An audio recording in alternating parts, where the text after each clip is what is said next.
elevated portion westbound 270, but stop and go either side of Vasquez. Nothing out of the ordinary there. Up in the high country, the snow is falling along the I-70 corridor. Traction laws are in place both directions of I-70 between Bakerville and Silverthorne, as well as between Vale and Copper. Weather forecast: rain, snow mix, chilly today with a high of only 36. Right now, overcast skies and 32. With your traffic and weather, I'm Pete Wagner. 630 K-How. With more than 6,000 hotels across the country, including La Quinta, Days Inn, and Super 8, a great hotel by Wyndham is closer than you think. Find one near you and book direct at wyndhamhotels.com. All right, Centeno Schultz, they've got a seminar coming up on the 6th. It's right here in the DTC. Tom will be there, so if you have shoulder pain, maybe your rotator cuff hurts, or knee pain, an LC, ACL tear, anything like that, you want to look into stem cells, and you want to look into the real stem cells. And these guys are the pioneers, Centeno Schultz.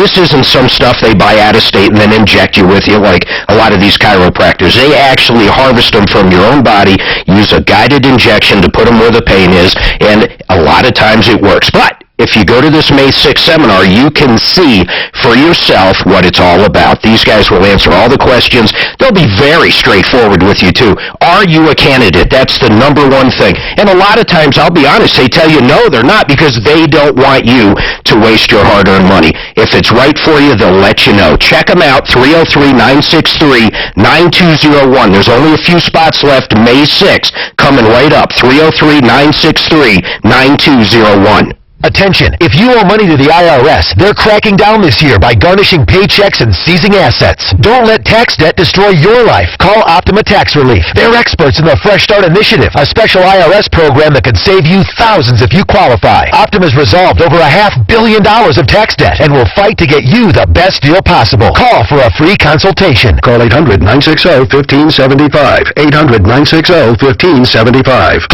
Optima Tax Relief. Pros know doing it right means buying in bulk to save yourself some time and save money too. Lowe's can help by having the right quantities of the masonry supplies you use most in stock and ready to go when you are. And at the right prices, because you can get 30% off Stackcrete or Quickcrete 80 or 90-pound bags of concrete when you purchase a pallet or more every day. Save even more time ordering ahead online at LowesForPros.com, and our pro loaders will be ready to load you up so you can get back to the job site. Do it right for less. Start with Lowe's. Brand and size varies by location. See Pro Desk for details. Are you outgrowing your starter home, or you've got a kid on the way and you're looking for a bigger place to live? Well, your timing couldn't be any better. Hey, it's Ross Kaminsky for American Financing, and you know what real estate prices have been doing across the Front Range. No matter how long you've owned your current home, it's likely you've got a bunch of equity in it. Maybe it's time to take that equity out and put it toward a down payment on your forever home.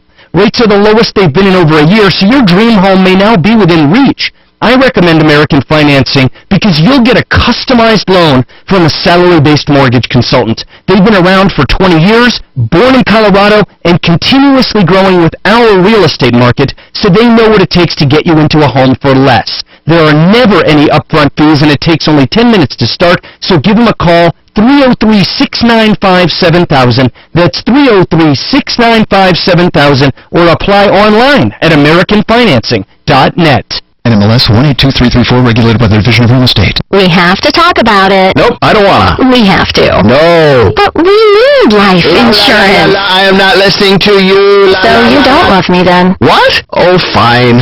We need life insurance, but all the paperwork, it's such a pain. Not with Ethos. Ethos? Is that some kind of yoga thing? No, Ethos is life insurance for people like us. Like us? People who don't have time for fine print, insurance jargon, and hidden fees. Yeah, I pretty much hate all that stuff. Of course you do. With Ethos, you can apply online, and there's a policy for every budget. Really? Yes. The online application only takes 10 minutes, and you'll be taking the first step in ensuring the kids and I will be safe, even if something unexpected happens. Ethos brings you choices that don't require an in-person meeting with an agent, and in most cases, there's no need for a doctor's appointment. Feel better? Yeah. I do. Ethos, life insurance made simple. Apply online in just 10 minutes. Get a free instant quote now at ethoslife.com. That's ETHOS life.com. EthosLife.com. ExcelRoofing.com, 303-761-6400. Sean Hannity, today at 1 on Denver's Talk Station, 630 K-How.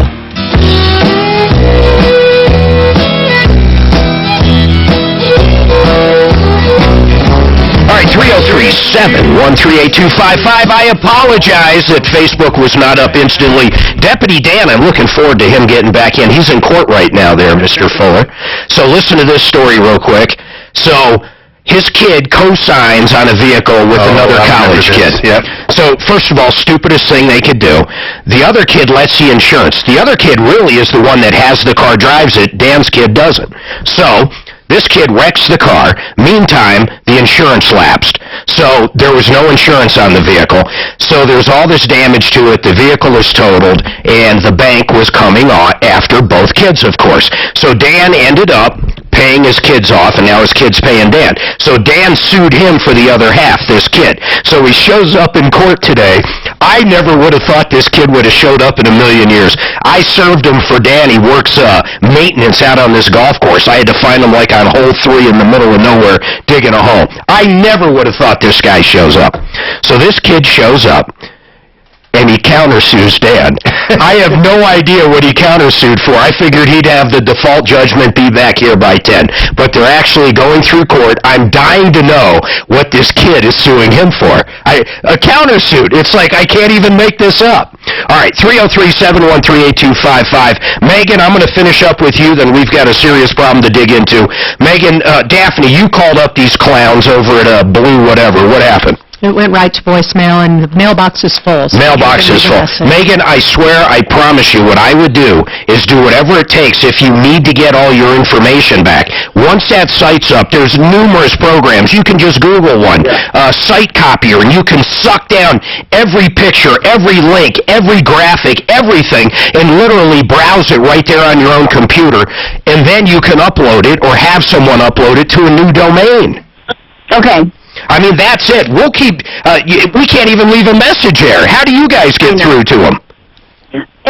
We were persistent, and it happened over a long time, because this all happened last June, so it happened a while ago, so we've been calling, and... These places hold people, and it's not just them, these places hold you hostage. When you go out to find a domain name, I'm giving everybody out there advice, go directly to GoDaddy. Now, you don't have to go to GoDaddy, there's other places that do it, but you want to be the registrar of record, period. You want to be the owner of it. I'm sure you'll do it right the next time. GoDaddy isn't the registrar. I mean, they can register them for you, and they're probably the easiest way to do it because you can pick and choose all the add-ons you want, the hosting and everything else right there as well.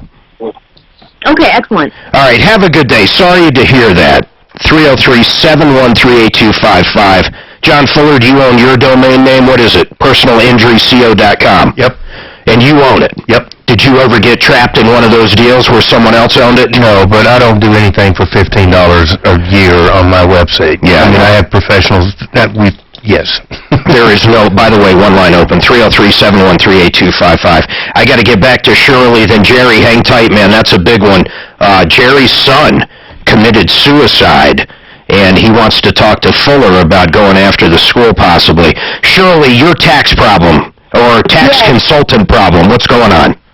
Okay, my tax accountant, Paul Ketchum, he runs Federal Boulevard Tax and Bookkeeping. Okay. He works out of his house on 2nd and Grove. Okay. What is relevant about this, though? What's going on? Okay, he was preparing my 2017 taxes. Okay. And at that time, I was missing one paper that he needed. Like what? You mean like a W-2, or what are we talking about here? No, it was when I sold my house. Oh, okay. So? Okay, so he needed that paper. Easy enough. Okay, I'll get it. Then I got it, and I went back to call him. We kept missing each other on phone calls. Okay. Okay, phone tag, got it. Okay. And then afterwards, he wouldn't call me back. Okay, I got it. He's got all my paperwork to... and now you want to use someone else so you can't get your paperwork back? I can't get my paperwork back. He was in the hospital.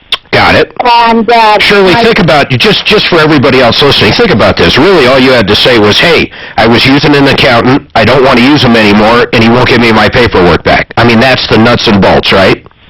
That's correct. So what happens if we call right now? Is he in the hospital now, or what do you think's going on with him? He was in the hospital, but I had stopped by the week before this year's tax. Yeah. Before the Shirley, what do you think's going on with him right now, though? That's what I'm trying to figure out. Do you think he simply doesn't want to give it back to you? He lost him. He doesn't have the ability. What if you had to guess? I have no idea. You know, I stopped by there, and his girlfriend lives with him, and she looked like a deer in headlights when I told her I wanted my papers. You are a storyteller. You got grandkids. I bet they love story night. Seriously, I know they do. Hold tight. We want to try to call this guy. Hold on. Suzanne, let's just try to call him right now and see if he'll come on the air and see if we can't get her paperwork back. I bet that happens. What happens if someone switches an attorney, John? So let's say you want to get rid of a client, or a client wants to get rid of you, or any attorney, and do they have to give you all the records, or is there any rules or regulations about this? You bet. Client owns the file. They own the file. Absolutely. Even if how about if they owed you money? Well, I don't mean you. Yeah, no, in my particular line of work, I have the ability to protect monies that are owed to me from an insurance company, okay? Got it. But there are instances where people have essentially liened the file in different types of legal work, but it's very, very, very risky to do that. Basically, the rule is the client owns the file. Got it. Suzanne, did you hear me before? See if we can't get this accountant on, this tax consultant, actually not an accountant, and see if he'll come on the air. All we want is her information. I don't know if he's going to say we owe money. We don't know if the guy's dead. All we know is his girlfriend looked like the deer in the headlights. That's what we do know. All right, Jerry, this sounds absolutely horrible. My condolences to begin this. But what happened with your son, Jerry? Hi, Mr. Martino. He committed suicide on 2/8/17. He was at school when he had called me. I was at King Soopers, and he told me he'd see me when I got at home. The principal lady called me, stating that there'd be a couple of officers at my house. By the time I got to the house, Jerry, what was your son's name? Dominic Garcia.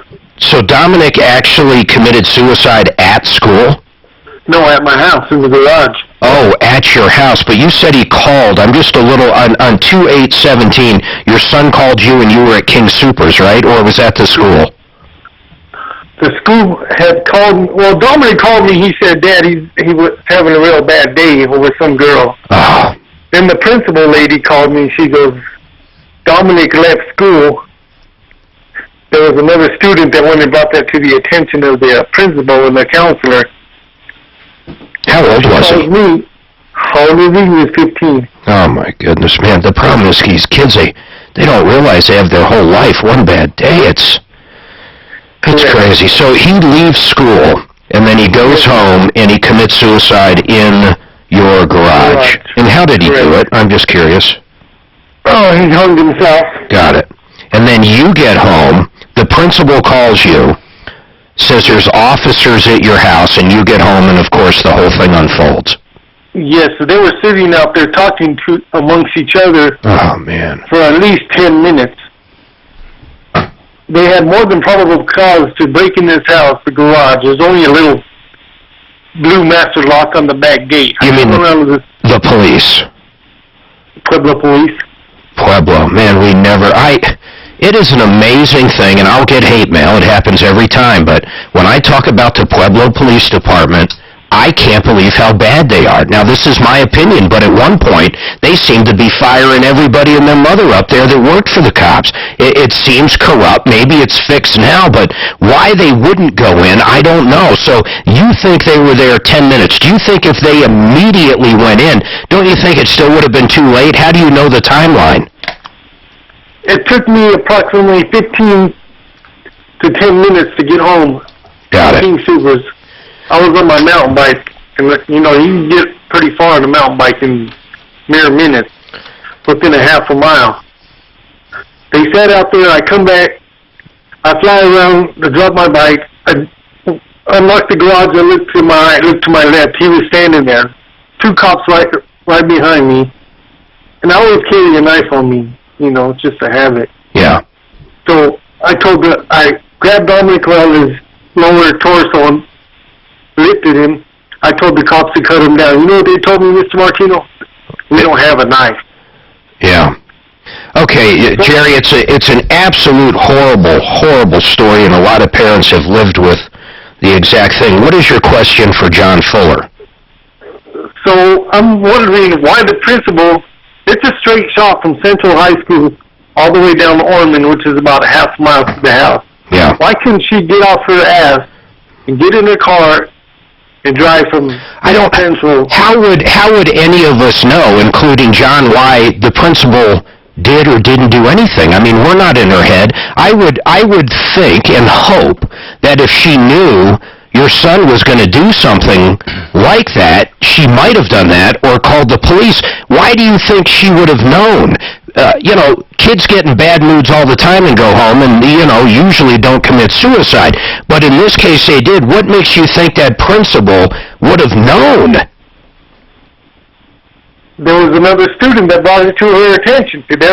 All right, Jerry, hold on a second. I got to take a break. I want John to kind of think about this stuff, too. Hold tight. 303-713-8255. This report is sponsored by Wyndham Hotels and Resorts. The drive across the Mile High City freeway system in really good shape right now. No major delays in town. In fact, I-25, I-70 easily up to speed through the heart of the city. Let's go to the High Country Drive, where traction laws are in place along the I-70 corridor. The flakes are flying, and traction laws remain in place both directions between Vail and Copper, as well as between Silverthorne and Bakerville. So just be careful if you got to travel in the mountains. Could be icy and dicey in a few spots. Back in town, just one wreck being cleared off highway on the southbound side of Quebec at Parker. Watch out for some delays. The weather forecast. Will be a chance of a rain-snow mix today with a chilly high of 36. Right now, overcast and 32. With your traffic and weather, I'm Pete Wagner, 630 KHOW. With more than 6,000 hotels across the country, including La Quinta, Days Inn, and Super 8, a great hotel by Wyndham is closer than you think. Find one near you and book direct at WyndhamHotels.com. Ideal Home Loans, Brent Ivinson and the guys down there, they'll take care of you, man. They're one of the best out there. If you want a custom term mortgage, this is the place you go. Listen to this. If you have a 30-year mortgage, and let's say you're only 4 years into it, and your cash flow's a little better now, so you can pay a little more each month, if you converted that into a 15-year mortgage instead of a 30, and by the way, they'll do it extremely cheap for you, you will save so much on interest. I just ask you to go on, Google a mortgage calculator, and look at the difference, how quick and how much money you'll save by doing a custom term mortgage with Brent Ivinson and the gang down at Ideal. They will give you your ideal home loan. Now, the other thing they do, when you shop around, if you're in the market for a new house and you shop around, if they give you the approval, it's like shopping with cash. You're ready to go. Realtors love that, too. Call them right now, 303-867-7000, 303-867-7000, or check them out at idealhomeloans.com. Paid actor endorsement. Individual rates, coverage offerings, and savings may vary, subject to terms and conditions. Not available in all areas. Owning a small business means I'm constantly pulled in a dozen directions. Are orders coming in? Are shipments going out? Am I losing business to the competition? So when I started hiring employees, workers' comp insurance was low on my list of things to figure out. I just went with the biggest name provider and crossed my fingers. I had no idea I might be overpaying until a friend recommended Pi Insurance. And just like that, I found out I could save 30%. Pi Insurance's simple, streamlined online process puts you in control. You can get an online quote in as little as 2 minutes, right from your computer or smartphone. Our workers' comp insurance is A-rated by AM Best and helps protect your business and your employees.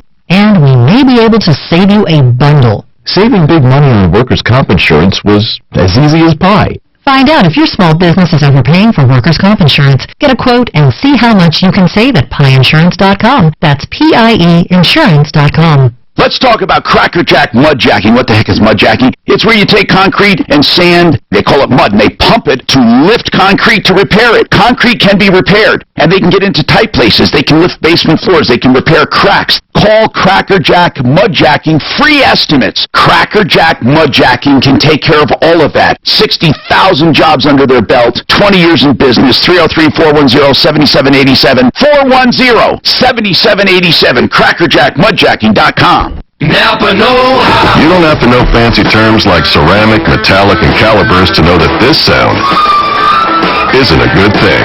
And now at most Napa Auto Parts stores and Napa Auto Care centers, you'll get a $75 prepaid Visa card when you spend $250 on brakes. Do it yourself or have it done for you and save $75. That's Napa know-how. Napa know-how. At participating Napa Auto Parts stores and Napa Auto Care centers. Exclusions apply. Offer ends 5/31/19. What does it mean to be artisans of banking? At Premier Members Credit Union, it means customers are members, and members are family. It means adding something new to the basics to create new classics, like our 12-month market link certificates. And since we take the artisan thing seriously, we check and update your rate every quarter, which, by the way, is earning 2.43% annual percentage yield in the 12-month certificate this quarter. The rate will never drop below 1.15% APY, any quarter, ever. A variable rate with a safety net. Made sense to us, so we thought you might like it too. Market link certificates with a minimum of just $2,500. Crafted by the artisans of banking at Premier Members Credit Union. Rates are subject to change. We're federally insured by the NCUA. Find out more at your neighborhood branch or becomepremier.com. Denver's Talk Station, 630 KHOW.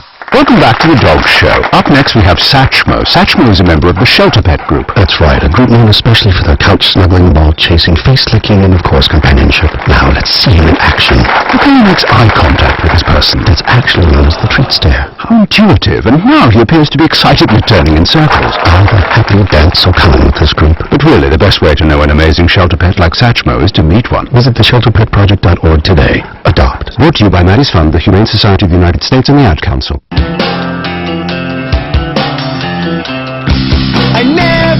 All right, 303-713-8255. Don't forget 303 Martino. That number works on and off the air.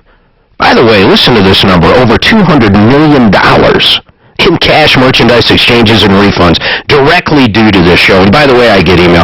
How come you don't correct people when they call you Tom? Well, because if I did that, I'd spend the entire hour correcting people. So I just don't do it. That's it. Can't say it any other way. 303-713-8255. Very serious circumstance here. Jerry lost his son. His son committed suicide, Dominic, back on 2/8/17 in Pueblo, and he's a little upset, by the way. Actually, he's a lot upset in numerous different ways. But, Jerry, you feel as if the principal could have done a lot more, right? Yes, I believe she could have. She could have at least got in her car and drove to see if she could have tracked him. Yeah, I don't know if the principal could do that. If every kid that left school, they'd be driving around. I would think in my heart she had no idea what was going to happen. I mean, think of all the different kids there. But so what is your question? Suzanne was saying you kind of wanted to sue the school district. Well, that, and somebody needs to be held accountable because he lost a lot of oxygen to his brain, and even if he would have survived, he would have just been a vegetable. It's a horrible thing, Jerry, but I don't know who would be held responsible in this circumstance. I don't think anybody knew what was going on. If the police showed up and they knew what was going on, you would think they'd knock the door down. I must make the assumption, even though it's Pueblo, that they did not know the kid was committing suicide. Correct.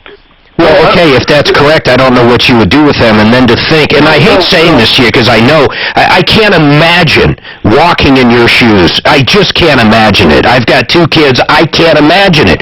But I don't know if the blame, I don't think you're putting the blame in the right spot. John Fuller, from a legal analysis of this, just from the basic information we know, culpability. I mean, basically, Jerry wants his pound of flesh, no matter how I look at this.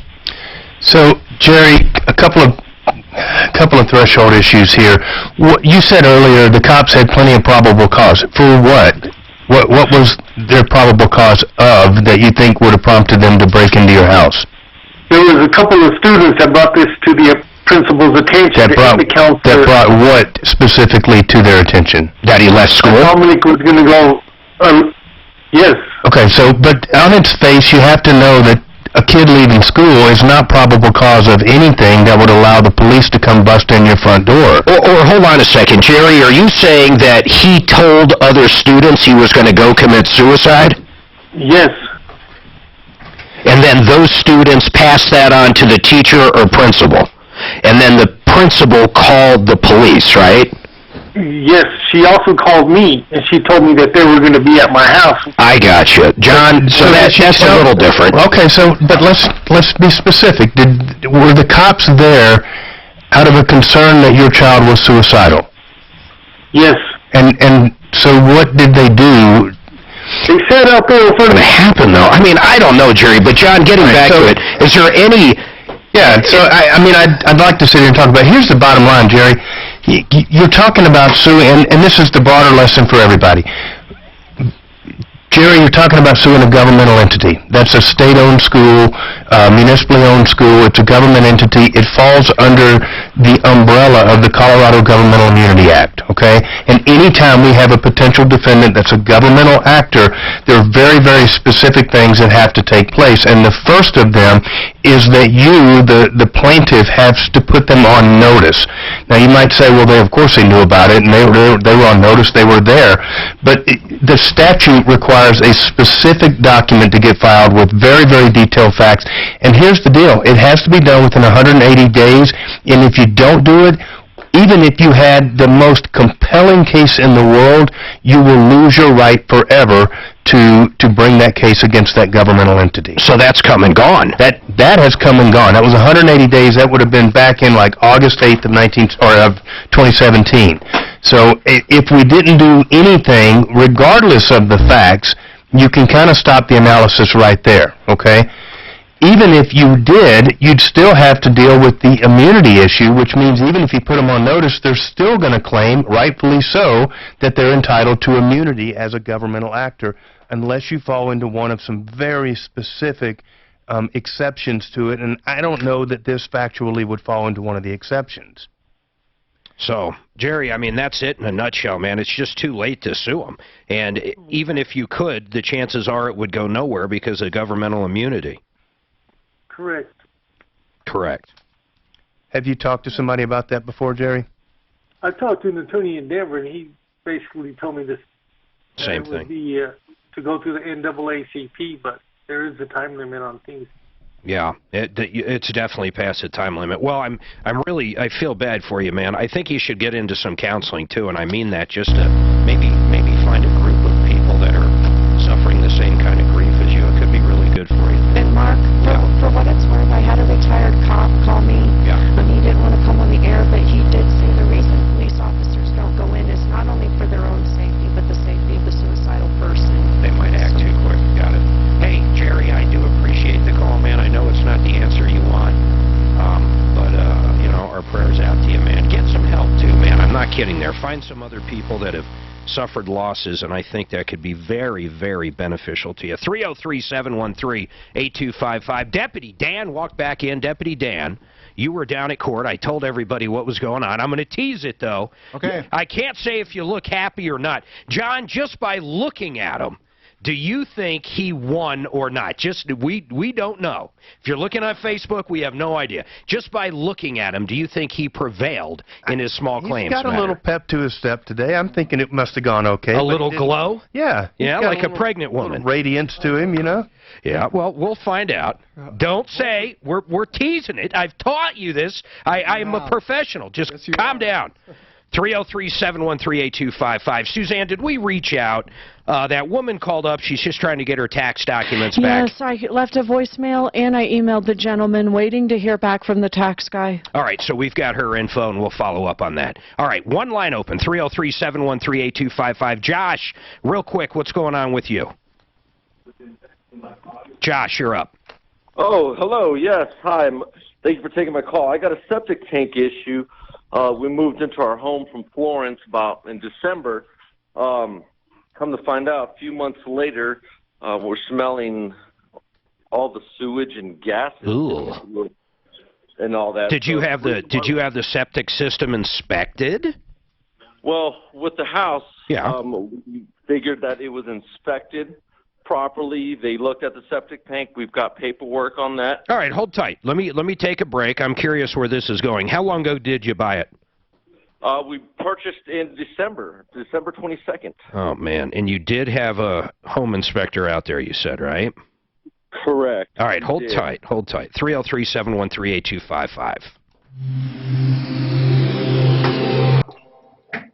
Don't tell us, Dano. I'll tell you this thing. Small claims court is not like Judge Judy. And imagine it depends. Every judge is different, right? Did you want a cup of coffee or anything? All right. Mark, are you okay? Actually, I would like some coffee whenever, Dad. I will. I'll run down and get that. And a sandwich. You're gonna stand it. I'll take a PBJ. So listen, Did I get? I don't think I got YouTube up. I had to finish that. Yeah, You did it? Yeah, YouTube's up. Mark, it sounded It's like not- a rap. it's not I'll up. take a PBJ. Control this. I'll get that up. Ooh. Hotels across the country, including La Quinta, Days Inn, and Super 8.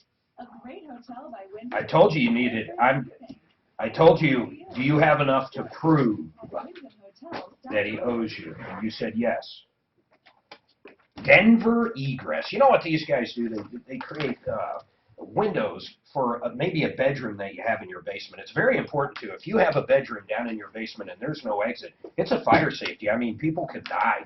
And Denver Egress Windows does the best job out there. If you just want to get a free quote, call these guys. But you'll get the safety, the protection, and it adds a lot to the value of the house. 720-626-4221. 720-626-4221 or DenverEgressWindow.com.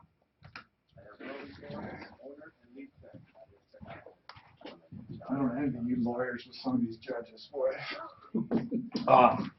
First of all, you don't have the compassion that I carry. You don't have that connection that I get with the judge. Ask John. I'm an easy guy. I can see also that having that connection is a big deal. Just if they know you. Yeah. I always say that about Fuller. All right, fix it 24/7. These guys right now, you're going to have to call. It's only going to be for the next 5. Ready? A full tune-up on your air conditioner and furnace for $68. Before you turn that AC on, give these guys a call right now. The first 5, they're going to clean everything. You know, dirt is the #1 killer. And for $68, not only are they going to clean your air conditioner, but your furnace too. You're not going to get a better deal ever. 720-526-3939. 720-526-3939. Over. It was over. So when I'm 4 seconds over like that, do I let the music play a little longer? Mark, Dan, are you guys for sure playing this afternoon? Oh, I can. You the man, Stan, no matter what Suzanne says. Are you guys for sure playing this afternoon? Oh, we're playing, right? I got my stuff. Buddy's coming tomorrow instead. I saw that. I don't think it's Buddy. I think it's his employee. Doesn't matter. We just need a measure. Who cares? I mean, it's the same stuff. It's the same stuff and stuff. Your Honor, my name's Dan Miller, and I've got a problem. Did you say, you're out of order, Your Honor? You can't handle the truth. You can't handle the truth. Then he frowned on me. Actually, it was the same old guy that dropped the other case. I think in Denver, it's usually the same 1 or 2 judges for small claims, isn't it? These guys only do small claims. That's what their job is. Right, but there's Can you imagine waking up to that fucking rat race every day? There's zero interaction. He says, he won't ask questions, well, where's this? You know, what about this? No. You basically got to spoon feed the guy. Well, that's your job. You got to prove your case, man. You got to Judge lay a Judy, foundation. Judge Judy says. Judge Judy brings it out. Yeah, exactly. No, seriously. Small claims court. I left my clothes at the house and he won't give them back. You got to be like, all right. I'm suing for $8 million. Judge Judy. The first one was Judge Watner. He's the one that did it. People's Court. The People's But even Court. he interacted with them. They've decided to have their dispute settled here in our forum. But I thought small claims court was different. I agree with what you guys do in district court. See if you have the people's court. You still have a duty. It goes to prove your dun, case, dun. right? It's the intro to an old TV show called The People's Court. It is. And have their dispute settled here in our forum, the People's Court. Well, here's another thing. I think John should represent people going to small claims court. No, he should. So Jake, and he didn't do this, and I told him to do it. That's my son. Had the chance to go to Chicago to be on this other guy's show. And he didn't. Well, the nice part about that is they pay. They were paid it. And That's I told him the that, whole fee. And he said, Why didn't he? Then will supply me with records whenever I need them. Owner Alaramis. We print out the schedule, all your maintenance, and what we put in your car. Although it would have been funny to see your kid on there. Oh, I agree. I wouldn't give you crap about it ever. I had this little gal that was charged with slashing some other girl's tires, you know, definitely a little ghetto Christmas stuff. And they got picked up by Judge Judy. Oh, they did? Yes, sir. Did they win? I don't think she did. I don't think there is a true winner when you're on Judge Judy. But he got paid. The other girl Yes. won, Yes. and so my client not only did not get convicted of it, but she got paid. So you basically sign away everything now, right? Life's too short. Here we go.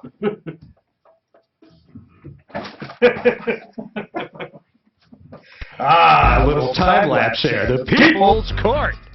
So, Dano, we got to know. So, recap the story real quick, and I promise Brad will get to your car accident with John Fuller. It's a great day you called in. And then Josh, that septic issue we're going to get right back to. But I teased it like the professional I am. By the way, one line open, 303-MARTINO, 303-713-8255. Your kid co-signed on a loan. Co-signed on a loan because he had good credit. The other kid had no credit. The kid defaults. The insurance runs out. Right, car gets trashed. Right, he defaulted. We didn't find out there was an accident. They until the bank starts calling. Until the bank starts calling, they said they don't want the car because it was totaled. Got it. And so we don't even know where the car is. So you ended up spending. I ended up paying the bank off because it was either that or bankruptcy for your kid. Right. So which. Arguably, I think it should have went that way, and I'm being serious. I agree. But regardless, it wasn't my decision. Yeah, you got to deal with the wife or the ex-wife. But now, my question becomes this. So you sued him in small claims court for his half, right? Yes, well, actually, for the full amount that we had paid. All right, so what happened, man? So he took all the evidence, but he doesn't interact. This is anybody. You mean the judge? The judge does not interact with you. You got to basically lay everything out. Think of what he just said, though, John Fuller. I mean, you're in courts all the time. I mean, it's not the. In fact, it's definitely not the judge's place to tell you what to do, right? No, even in small claims. No, none of our judges draw out the facts. It's their job to make legal rulings based upon the facts that have been presented, if those were presented properly. In fact, I'd go a step further and say if the judge, I don't know about small claims court because it's different, but in a regular case, if the judge was helping the defense of the prosecution, that could be a reason to go back. That'd be bad. That'd be really bad. Yeah. So you showed up, and what do they say about a guy that does his own, he doesn't hire an attorney, and what is that, a stupid, how does that go? Oh, an attorney that represents himself. But in this case, Dan's not an attorney, so I can't lay that on you. Right. Well, plus the small claims court, you don't have an attorney there. So what did you lay out? So we laid out as far as that Belco wanted the money. Yep. They're going to go after them. Yep. And that there was no insurance. Yep. But they said the original insurance agreement had his mom on it and not him. Yeah. So he said, I can't do anything about this. He never had insurance. It was his mom. His mom had the insurance. Correct. So that's why you won nothing. No. He took all the evidence and is going to decide, but I think what's going to be is going to be half of the amount of money that we spent on the... and that's probably what it should be. When are you going to find out? I thought they'd rule right there. No. He had to take all the evidence, and he's going to rule, I think they're in July. In July? Yeah. Yeah. John, it's always the same judges for small claims, right? They generally, unless if it's a very small county or something but in Denver, it's always going to be the same guys, right? Or the same couple judges. Yeah, it tends to be. I mean, that's just their job. Yeah, they're small claims. And he was there last time I went to small claims court where they dropped the case because it wasn't filled out right. Well, okay, the service wasn't because they didn't serve the person properly. Exactly. That's the biggest thing that happens. You got to learn how to serve them properly. All right, 303-713-8255. Josh, so you bought this house back in December. You found out after living there a few weeks you're starting to get a horrible smell, right? Correct. So the sewage is backing up. Ultimately, you must have called someone at this point and had them come out, right? Right. So what's going on with it? What's wrong with it? Well, from what they say, from what the guy says, it's a collapse. It's a failed system. Oh my God! Is it an engineered system? Do you know? It's one of those plastic polymer tanks. Okay. Of course, it's got the leach field and all that. Yeah. What the guy says, just from opening that, he can tell that the water level was going back into the house. Oh my God! How much is it going to cost to fix? Wow, from an estimate about 14 to 16 grand. See, that's actually not, I mean, it sucks, but it's not crazy. It's not crazy. I've heard way worse than that. What I assume you're calling for is, can you hold maybe the old homeowner or the inspector responsible? What is your question? Right. We talked, we moved up here for foster care ministry. This is our first home. We're trying to see if, somebody's liable for this. Is it a modular home or is it just a standard? It is a modular. It's a see, that's part. I'm just trying to think if I could look at the contract, what would be on there. I'd be curious. Let's try to get Frank Duran, the real estate man, on. Hold tight, man. I've got an idea. All right, Josh? And Brad, I promise you're up next right after we finish up with Josh. 303-713-8255. Don't forget, help@troubleshooter.com. We read your emails throughout the show. And 303-MARTINO. That number works on and off the air. We're going to take a quick break. We're going to have some wonderful commercials. You know how that goes. Stay tuned. We'll see you in a second. That sucks, Dano, but you think you will win. I think we'll get half of it, but we're going to have to sue his mom, that I see, What do you for mean? dropping insurance for the value of the car. So now, even though we don't know where the car is at. Why won't he just cough up the car? Well, it's not going to be worth shit, man. We saw it. It was that one we saw behind the fence. It was total. Right. It was total. I mean, there's not even real parts. That's why Delco didn't want it. So they're doing the assigning what the room's going to look like. I walked by. If I got caught taking a picture of this, I would have been screwed. What are you talking about? Oh, I've seen it. Have you? Yeah. Of what it's going to look like? Yeah. Oh, I thought I was stellar. I've seen every floor. But they're assigning who's going to be where, so I was trying to see where we were. But I took a picture. I thought I was sleuth. I thought I was sly. What was the guy's Wait, name this for the was suicide? online. Where was it? Darn it. What was the guy's name for suicide? Should've said Were you you. taking notes? Jerry. Yeah, Yes. Jerry. Jerry was the father. Right. Dominic was the son. He had sent emails before. I've either talked to him or read his emails a couple weeks ago. Oh, did you? Were they real long ones, kind of? Well, not real long, but it was just like, what do you do? And I said, call on in. I don't know what we can do on it. There's not much you can do, man. It's unfortunate. You know what I always thought, and I get it, but there was a couple suicides in our kids' school. They didn't go there. No, they did go there during one of them, maybe two of them. In Castle Rock, it was called CV Castleview, just public school. They don't talk about it. Doesn't hit the news, anything. It's kind of bizarre. It's almost like they brush it so under the rug. I don't know if that's the right thing to do. I hope the shrinks I put a lot of thought into it. That whole teen suicide. The kids don't think past the end of their nose. Right. They don't realize how done it is. It's over. And the chances of you marrying your 15-year-old girlfriend. Never happen. It's not going to happen. She probably wasn't as good as she thought she was. Especially if the guy was 30. You want to live a good life so you can look back and go, told you so. Told you I'd hit that Powerball. No. I married the best one out there, so. I've been married 25 years, Jeff. Going on 30. No, I'm just saying you said the best one out there. I'm telling you, I'm the best one out there. I married you trying to go for more? No, I married. How long you been married? We saw. John, how long you been married? Which town? Which time? Oh, really? Well, you just add them all up. You've been married for 30 years. Total up. 15 times 2? Total, probably close to 25 years. Total? Total. Totality? 29, same guy, 30 in March. Was Rick married I'd before? have to go back and do the math. Well, He didn't get married till no. he was 34. My daughter just turned 20, she turned 96, so 23. So it would have been like 24 years total. Yeah. So yeah. Were you able to get Frank Duran on? My daughter's 27, I have my kids. So the sound was all good. The reason it was bad is because it was too high. This here thing was too high.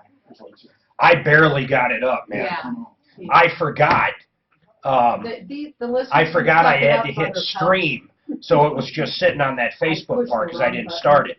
And then I ran over on break. It automatically goes to YouTube and Facebook. The only thing is you got Once you hit stream. Right. But Facebook you have to start. No. Is this us? Right, yes. Oh no, I keep forgetting.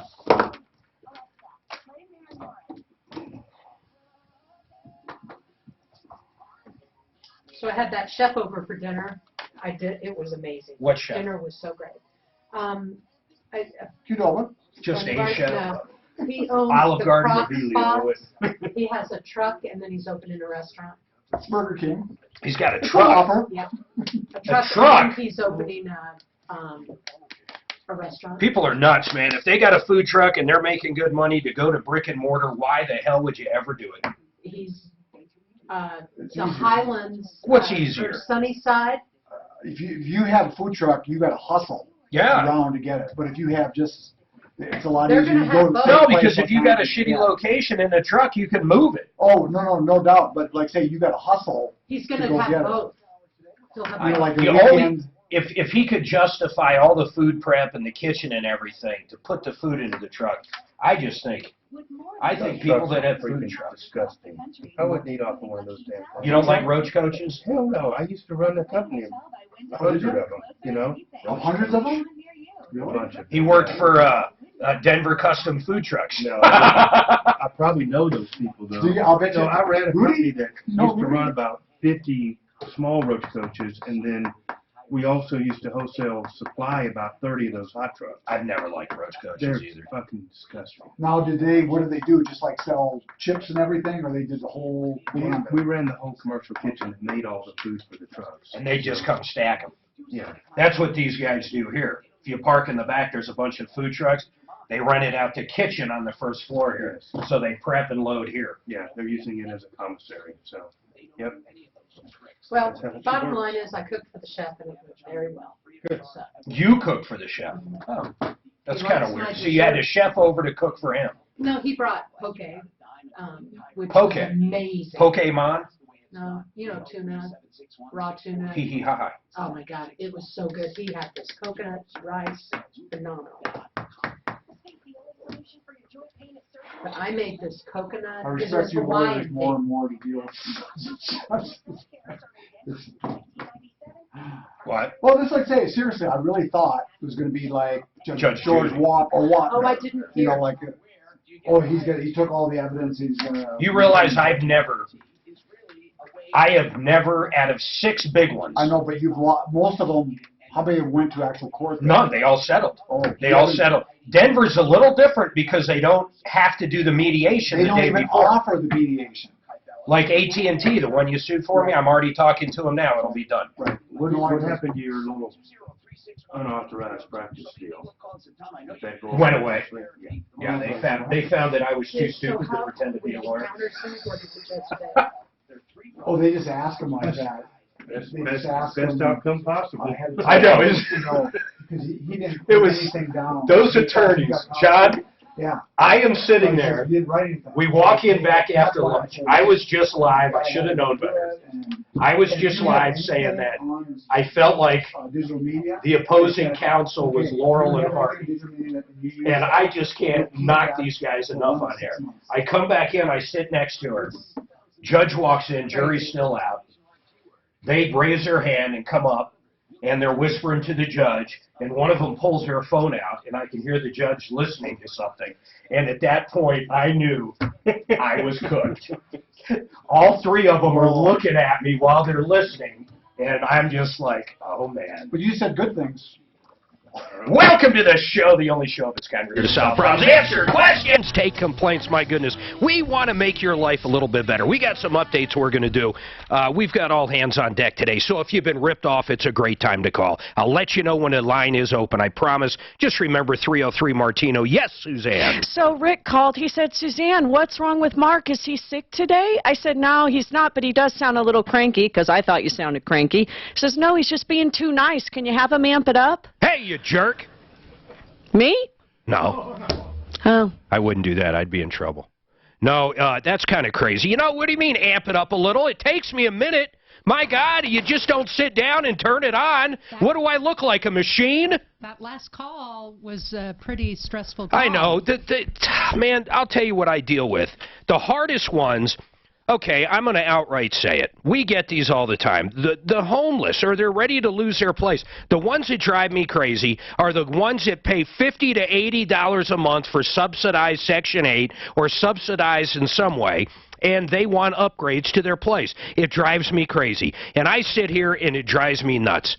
And I don't know how to deal with them. Go ahead, Dan. What were you going to say? No, that's exactly right. I mean... What do we hear the most? Because you want to say, well... It's either single mother. Why do people always throw out there, I call them their pathetic cards? Why? I'm a disabled vet. I am a single mother. But we haven't got any of that today, so that's a sorry excuse. Listen to her. John, would you put up with this? Would you put up with this in a million years, John Fuller, attorney at law? Absolutely. All right, 303-713-8255. We went up to, we camped, of all places, there's a beautiful KOA up in Central City. It looks over the whole town. We had a great time up there, but Saturday, I thought we were going to blow off that ridge, man. Our whole thing was... It was bad. You know, it was very bad. It was shaking in there, and that wasn't me. I mean, it was the wind shaking up everything in the fifth wheel. So that's how that was. Don't come a knocking when this bus is a rocking. All right, 303-713-8255.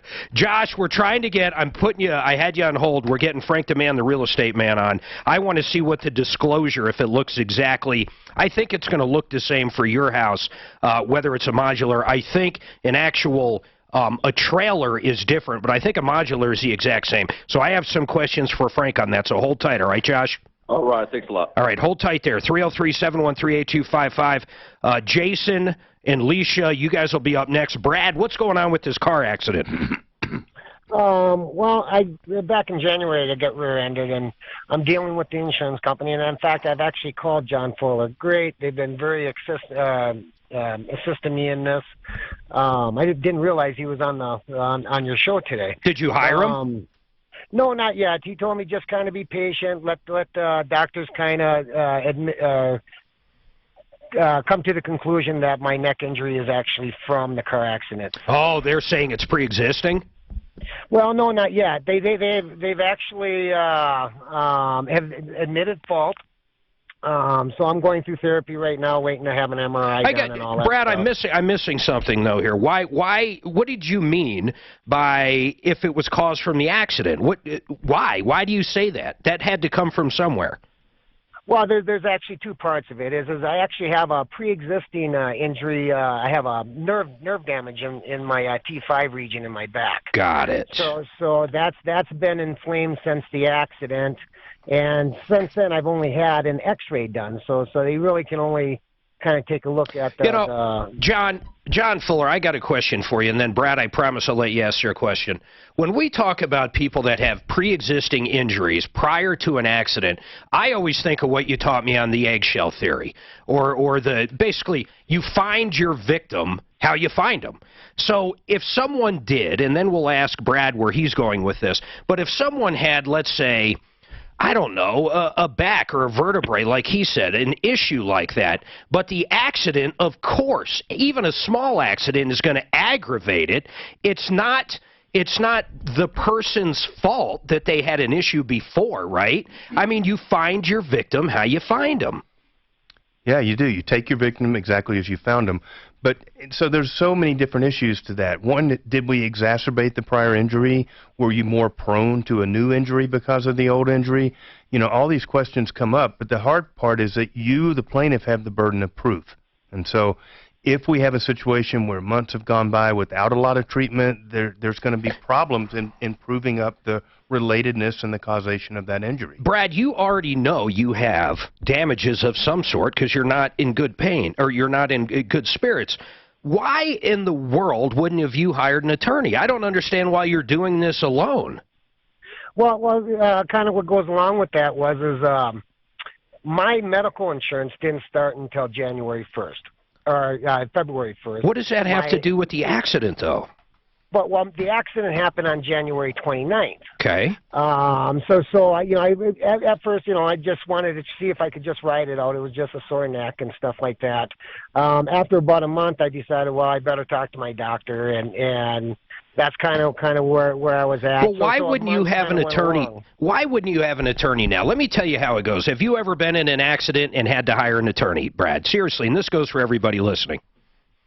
I did for my shoulders. I tore up both my shoulders. Well, then you know how it goes. That attorney, you ended up going to see a doctor and trying to get better, and then that doctor writes up a report for the attorney. The attorney then has that report to go after the other insurance company. I mean, the attorney, like John Fuller, who I've used twice, literally twice, they're like the quarterback, man. They're like, listen, you got to do this. You got to see this doctor. We got to get you better. I need a certain report from the doctor. I mean, I went over this with John. I said to John, why can't we just go to any chiropractor and just pay cash? He's like, because we have to have certain ones. And I mean, honestly, John, you got to have a guy that can write up a report. You're not going to go to the chiropractor that you pay $20 an hour for on a cash basis. You got to go to a chiropractor that knows how to write up an injury report and knows how to get you better and give a report to the attorney that's good. Why you're doing this alone, Brad, I find this mind-numbing, because if you don't go to the doctor enough, if you're not attempting to get better, God, they're going to think you're... John, what do you do when someone calls months afterwards and they haven't been to the doctor or anything? What do you tell them to do? There's really not a lot we can do, and that's the most important thing. I mean, I hear all the time, we're not those kind of people. We just don't do that kind of stuff. What kind of people? Those kind of people that apparently don't want their case to be taken seriously. Oh, the kind of people that love the insurance companies. Right. They feel bad for the insurance companies. Right. Yeah. I mean, they probably don't have enough money. We're just not... listen, the bottom line is this. When you get hurt and it's not your fault, ultimately you're going to have the burden of proof, okay? So when this is your health and your body and your accident, take it seriously. Go to the doctors. Get checked out. You're going to have to use those reports and those records and those bills to show what the heck this other person did to you in this accident. And my God, most people have med pay, so you don't even have to worry about some of the smaller bills. But Brad, I'm going to ask you your question in a second, but I have no idea why you're not using an attorney. I mean, you really should, and if you called John, I'd use John. I mean, I do use John. In fact, literally right now we're using you because our daughter got rear-ended. God, we've had bad luck with people hitting us. I'm not kidding. That T-bone that hit Suzanne and I, man, we could have been killed in that deal. That was a bad deal. But Brad, what's your direct question for Brad? Or sorry, for John. Well, again, I would hire John immediately. I mean, I know I realize now that I probably shouldn't have waited a month to kind of get the ball rolling. So I've been kind of following the advice that I did get from John's assistant. Hey, that I've been dealing with. Brad, did the other insurance company call you? Oh yeah, they've called me pretty much once a month. And you've talked to them, right? I've talked to them, but God, John, that's got to terrify the hell out of you right there. That's got to terrify you when your client has talked to the other insurance company. No, and I know it's not your client right now, but I'm saying any client. Tom, I have not. I haven't disclosed any information. Good. Just that my neck has been sore. Good. I've been very cautious about that. Brad, call John after the show. Call him over at the office. And if you don't want to use John, that's fine. I use him. But my point is, get an attorney. The best advice I can give you, and it's not legal advice, is get an attorney. Don't answer when those other people call anymore, man. I will definitely make them talk to an attorney. If the attorney takes your case, they're going to handle everything. There's no money out of pocket. It's going to be done, man. Just don't mess with it. And it sounds like, because of your injury before, they're going to argue that. You need someone to argue on your behalf, man. You got it? I definitely got it. Now get it together, man. Get it together. I will, Tom. I love your show. All right. Here's the questions that I have. Shut up, Dad. Right now, yes, they're not paying it. Yes. The question I have is that right now they're not paying any of the doctor bills. Basically, I had to turn it over to my health insurance. Brad, to take care of it. Listen, I can't get it. They're not going to do crap for you. You don't have an attorney. Brad, hire an attorney. I swear it'll be the best thing you did. You think they're going to wake up and be nice for you someday and say, oh, dang it, we didn't pay Brad's. Oh, my God, give them an extra $10 too. They're not going to do crap for you. Brad, that's what an attorney's for. They know that you're not going to hire an attorney. That's what they're thinking right now. You've got to show them. 303-713-8255. Suzanne, give him Fuller's office number. Don't. Oh. We've talked to him. Oh, you have? I've asked him to do. Oh, I thought he. That's why I just gave him nice advice and sent him on his way about what to do and on and on. Because of pre-existing? Yeah, pre-existing. He waited over a month to get any care. It's fun. So he toasted himself. Yeah, and it wasn't that bad. And he's probably already told the other insurance company he didn't have any injuries. So is it best, if you even think that you may Don't give it to him. to go in an ambulance instead of going directly to the hospital, somebody driving you directly to the hospital? Tell Suzanne don't touch on unless he wants to talk about football. I don't really care. I mean, if you're bleeding or something's broken, get in the ambulance. Right. If you're not, save the money and go in your own car. Yeah, that's what I It's got to did. be an $1,800 taxi ride. Oh, it'll be more than 1,800. Plus you go to emergency room. Well, Okay, hold on, guys. 60? All right, the Raleigh House, they have individual treatment plans. This is a real serious deal here. If you know someone in your immediate family or even a good friend, and they have an addiction, it could be to anything. I mean, literally, it could be to anything. It could even be just behavioral. But these guys at the Raleigh House have individual treatment plans. It's medically based. It's real treatment. You know, there's a lot of triggers depending on what time of year. Maybe a financial reason, family, a divorce. But people start drinking too much. They start doing drugs. They get hooked on painkillers. These guys will help you know how to talk to an addict that's in your life. The hardest thing is getting them to call, and that generally is not going to happen.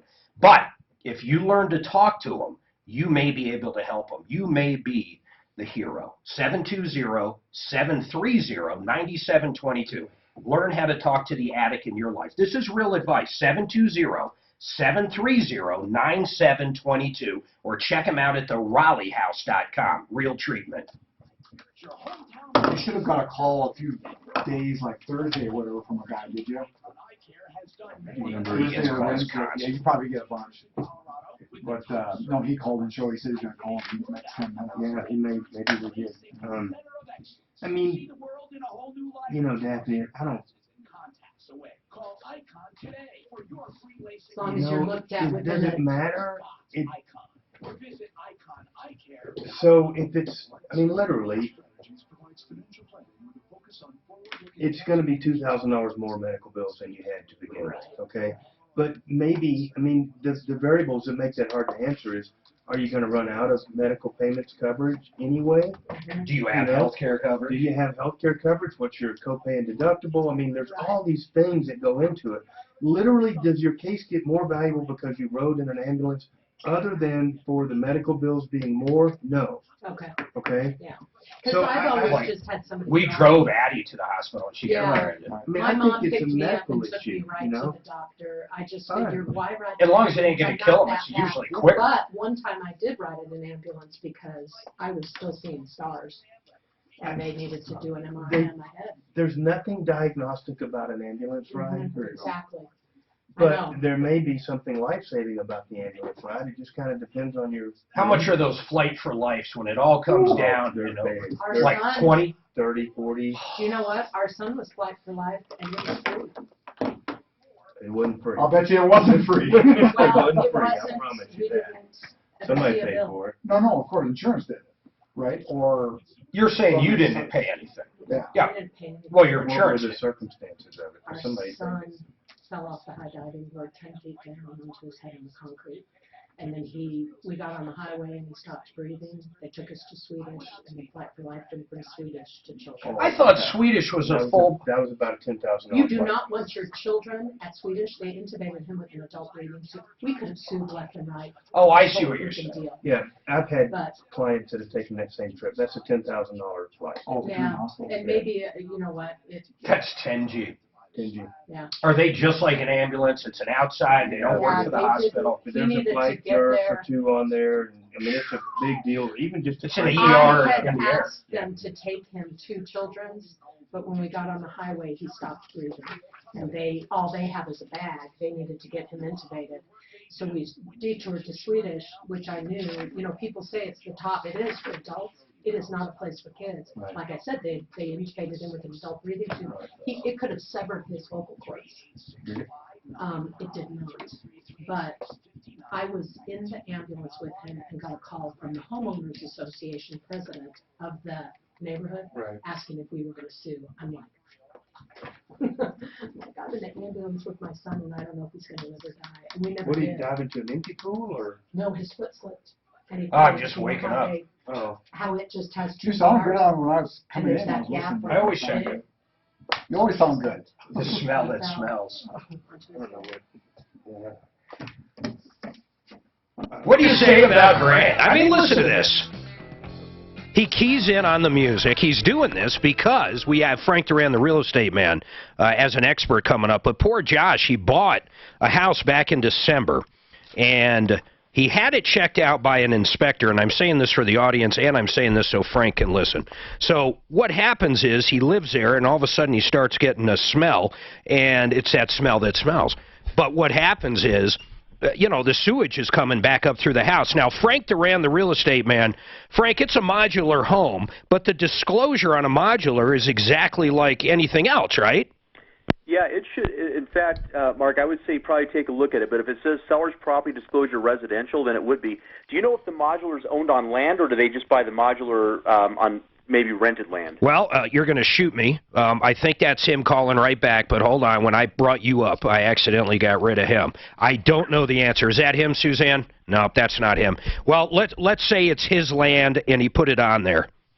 Yeah, so if it's bought with the land, then it would be considered just like selling residential real estate. And I think that's how it was done because he purchased it from somebody. So on the septic, like when I bought my house out in Franktown, we had the septic looked at. I literally had another person, in fact, Plumbline. I had Plumbline come out and look at my entire septic system, and they signed off that it was in good shape. But on the disclosure form, does it bring up septic if the house is on septic or no? It sure does, Mark. In fact, it says type of septic, tank, leach, or lagoon, L-A-G-O-O-N. Ah, see, we need these answers for this guy. But let's say on the disclosure, is it still, this is just going back to December, does it still say yes, no, or don't know? Okay, in this particular place in the property disclosure, part of it does say yes or nothing, and then the other part they have to actually check a box mark. They have to actually disclose which type of sewer system it is. So they would check off, like, say, it's not lagoon. It was basically a plastic holding tank underneath is what he said. Yeah, and there's a section where they could put comments to further explain as well. And here's the killer part, though. So let's say they put, I don't know. And this guy would have to prove that that problem was there before. He might be able to do that by, oh, here he is right here. Hold on. Hey, Josh, you there, man? Yes. Hey, Josh, you bought that house with the property, right? Correct.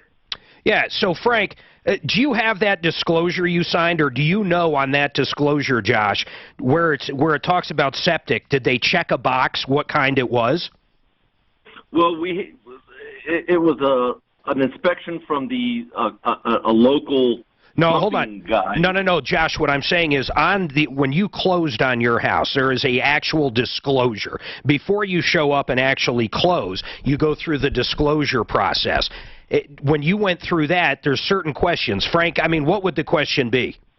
So they want to know the type of septic system, if it was a tank, a leach field, or lagoon. And then they need to disclose if there was any problems. That's what we're trying to figure out. Do you know if the other homeowners acknowledged on writing, on your closing documents, on the disclosure, if there was septic issues? Or did they put no, there wasn't? No, not at this point. Everything was fine, checked out fine. It was inspected. Josh, I think you're missing me, but that's okay. I'm going to make this easier. Can you send us your closing documents so Frank can look at them? Sure can. Here's what it comes down to. And Frank, please interject if you need to. But bottom line, you're either going to go after the other people if they didn't disclose it and you could prove it, and that's not easy. Everybody says people know. What I would do is I would call around different companies that work on septic, maybe the ones they use to drain the septic or have it pumped occasionally, and see if there was any issues that they knew about, if on the disclosure they said no. Now, your other question, Josh, is probably going to be the home inspector missed it, right? Right. Now, Frank, how often are home inspectors held liable for anything you have ever dealt with? In fact, have you ever seen one held liable? I've never seen one in 26 years, Mark. Doesn't happen. When people hire a home inspector, understand this. At best, they're going to give you some ammunition, or as they say, an arrow in your quill, to get the price down or get something fixed, at best. If they miss something, I can't think of one time that they've had to cop up and hit their insurance. Right. I don't. The only thing I've seen, Mark, is where they've given their inspection fee back. Yeah, that's usually what their contract is limited to. That's a good point. Yeah, that's what really sucks. So, Josh, really, when can you get those closing documents? What title company did you use? Stewart Title in Florence. So, Frank, can you reach out to Stewart Title if we connect you to and get back to us by looking at this disclosure? Would you be a peach? Absolutely. All right, hold on. Both of you hold on. Suzanne, swap information so Frank can get all that stuff. We need that. I'm dying to know what these people put, because if they actually put no, but real quick, Frank, if they actually put yes, well then too bad, so sad. They acknowledged it, right? They acknowledged it, and actually, so he does not have the property disclosure on him right now in his files, correct? Josh, do you? I'm sure I do.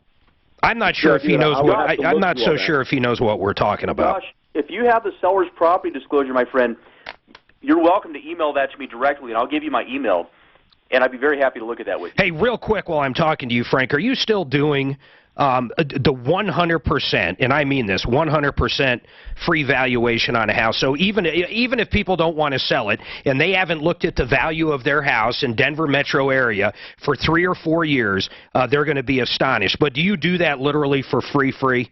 Hey, Mark, I'm doing 3 this week, actually, so yes, absolutely. It's a great tool. Even if you're not thinking, think about this. Maybe you want to pull some cash out or something. You don't want to sell your house, but you want to know what the value is. Maybe you want to think about getting into a quicker mortgage. My point is, if you want to know what your house is worth, Frank Duran, the real estate man, will tell you. Absolutely, no strings attached, 100%, and you'll meet the nicest guy ever. Frank, hold tight. We want to get you this guy's info. 303-713-8255. Man, we've got a ton going on. Jason, what's going on with you? Yeah, basically I bought a fifth wheel RV. Yes. And I took it, I bought it back in the beginning of April. So you just bought it? Yeah, I just Where'd bought you buy it? At Camping World. My God.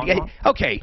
How come we never hear anything good about Camping World? I got to start getting on Martino's bandwagon here. I used to think for as large as they are, the amount of problems is not that big because they have places everywhere, but I'm starting to think the opposite. What's your problem with this fifth wheel? Okay, we took it down to the Gulf. We started having a water leak in a sink, and there was water on the floor. There's like a pass-through storage underneath. So what do you think, it froze in the winter? What do you think happened? No. I think there's a leak from the manufacturer. Okay, so you bring it back and they tell you it's going to be about 8 months or what? Yeah, I mean, we had electrical problems too. The inverter went out, so we basically drove overnight to get back here. So we had it on a trip for about a week. Sucks. They basically, they said that following Friday they'd have a meeting with the manager. He was out. Never happened. I've been calling them for like the past week. No one ever. Which location is it? This is Longmont. You know what? Let's just try to get Camping World on. You know what? Go ahead, Daff. Are you having any luck getting through to him? I am in contact with Jayco, the corporate company. For this guy? But not for this guy, for two other situations, and they're not even returning my calls now. Yeah, they told me the same thing. They said they need to talk to Jayco. So I called Jayco, and then they pretty much didn't really give me anywhere. And then I mean, and then I talked to the manager. The manager finally called me after I called the corporate office of Camping World. He called me this past Friday. He said, well, this happens a million times. No, Jayco needs to take responsibility. And that well, Jayco will. Why wouldn't Jayco take responsibility? They would. You even said it was probably from the manufacturer. This is Jayco's problem. Now, it sucks that they won't call you back, and why won't they just fix it? They can fix it and bill Jayco. That's how a warranty works. Well, the issue is I want to return the trailer because I don't know. Well, okay, I'm not gonna sugarcoat it. Not gonna happen. Okay. It just sucks. It's not gonna happen. Go ahead, Dan. Lemon law? No, I know. No, not only on a normal car. Not even on a lot of not on a lot of stuff. Honestly, lemon law. No, not gonna happen. So, Jason, I'm not even going to pretend. There is nothing I am going to do to get Camping World to return that thing. Nothing. Now, we can try to light a fire under them to get it fixed. How long are they telling you to get it fixed? They haven't told me yet. They've had it for about 2 weeks this Tuesday. God, it sucks. It sucks. Can you imagine what'd you drop on it? 50? Give me an idea. 70. Yeah, 70 grand. The guy takes it down to the Gulf. That's a long trip, and basically it was a nightmare, it sounds like. Well, the issue is I sold my house to travel full time. So Oh, I don't my. have a place to live, technically. It sucks, man. It sucks. And it's not just Camping World, but it seems to be the majority of it is Camping World. Let's see if Grant can come up with a camping song. I will call Jayco again, my contact. It's He just has Jayco. a bad attitude. We don't even know who's your manufacturer. Is it Jayco? Yeah, Jayco, yeah. Okay. Well, that's fine. You know what you should have done? Honest to God, you should have went to Century RV and got a Cougar. And I'm not kidding. And I don't mean the old lady Cougar kind. I mean a Cougar. They're the largest dealer there is. Hold tight. 303-713-8255. Let's just call right now. Deputy Dan, switch the mic over. Go in there. Let's call Camping World. Let's call them. Tell them to come on. Do whatever we got to do to get a quote from the one down wherever he said. Here's Bill's number at Jayco. No, I gotta He's call got Camping World. Camping World. But Bill, when I call him, he's just like, God, we got his cell phone number. I'd be so And Oh, he's the you do? media relations Give me a guy. cell number. The media relations guy? Yeah. 574. Here, I'm going to ask it for you. You know what? You go call Bill. Say, we've got another one that's a piece of junk coming out of Camping World that you guys built. You need to come on the air and talk to us. Or would you please come on in the air and talk He to is us? Jayco. He's working on John Fox's. He's working on Melissa's. Melissa was complaining because they finally got hers in, and she's like, they still have it. And I said, just be happy they freaking have it, and they're working on it. Mine was built by, off. who's the big stock guy? Huge. Buffett. He owns the manufacturer I have.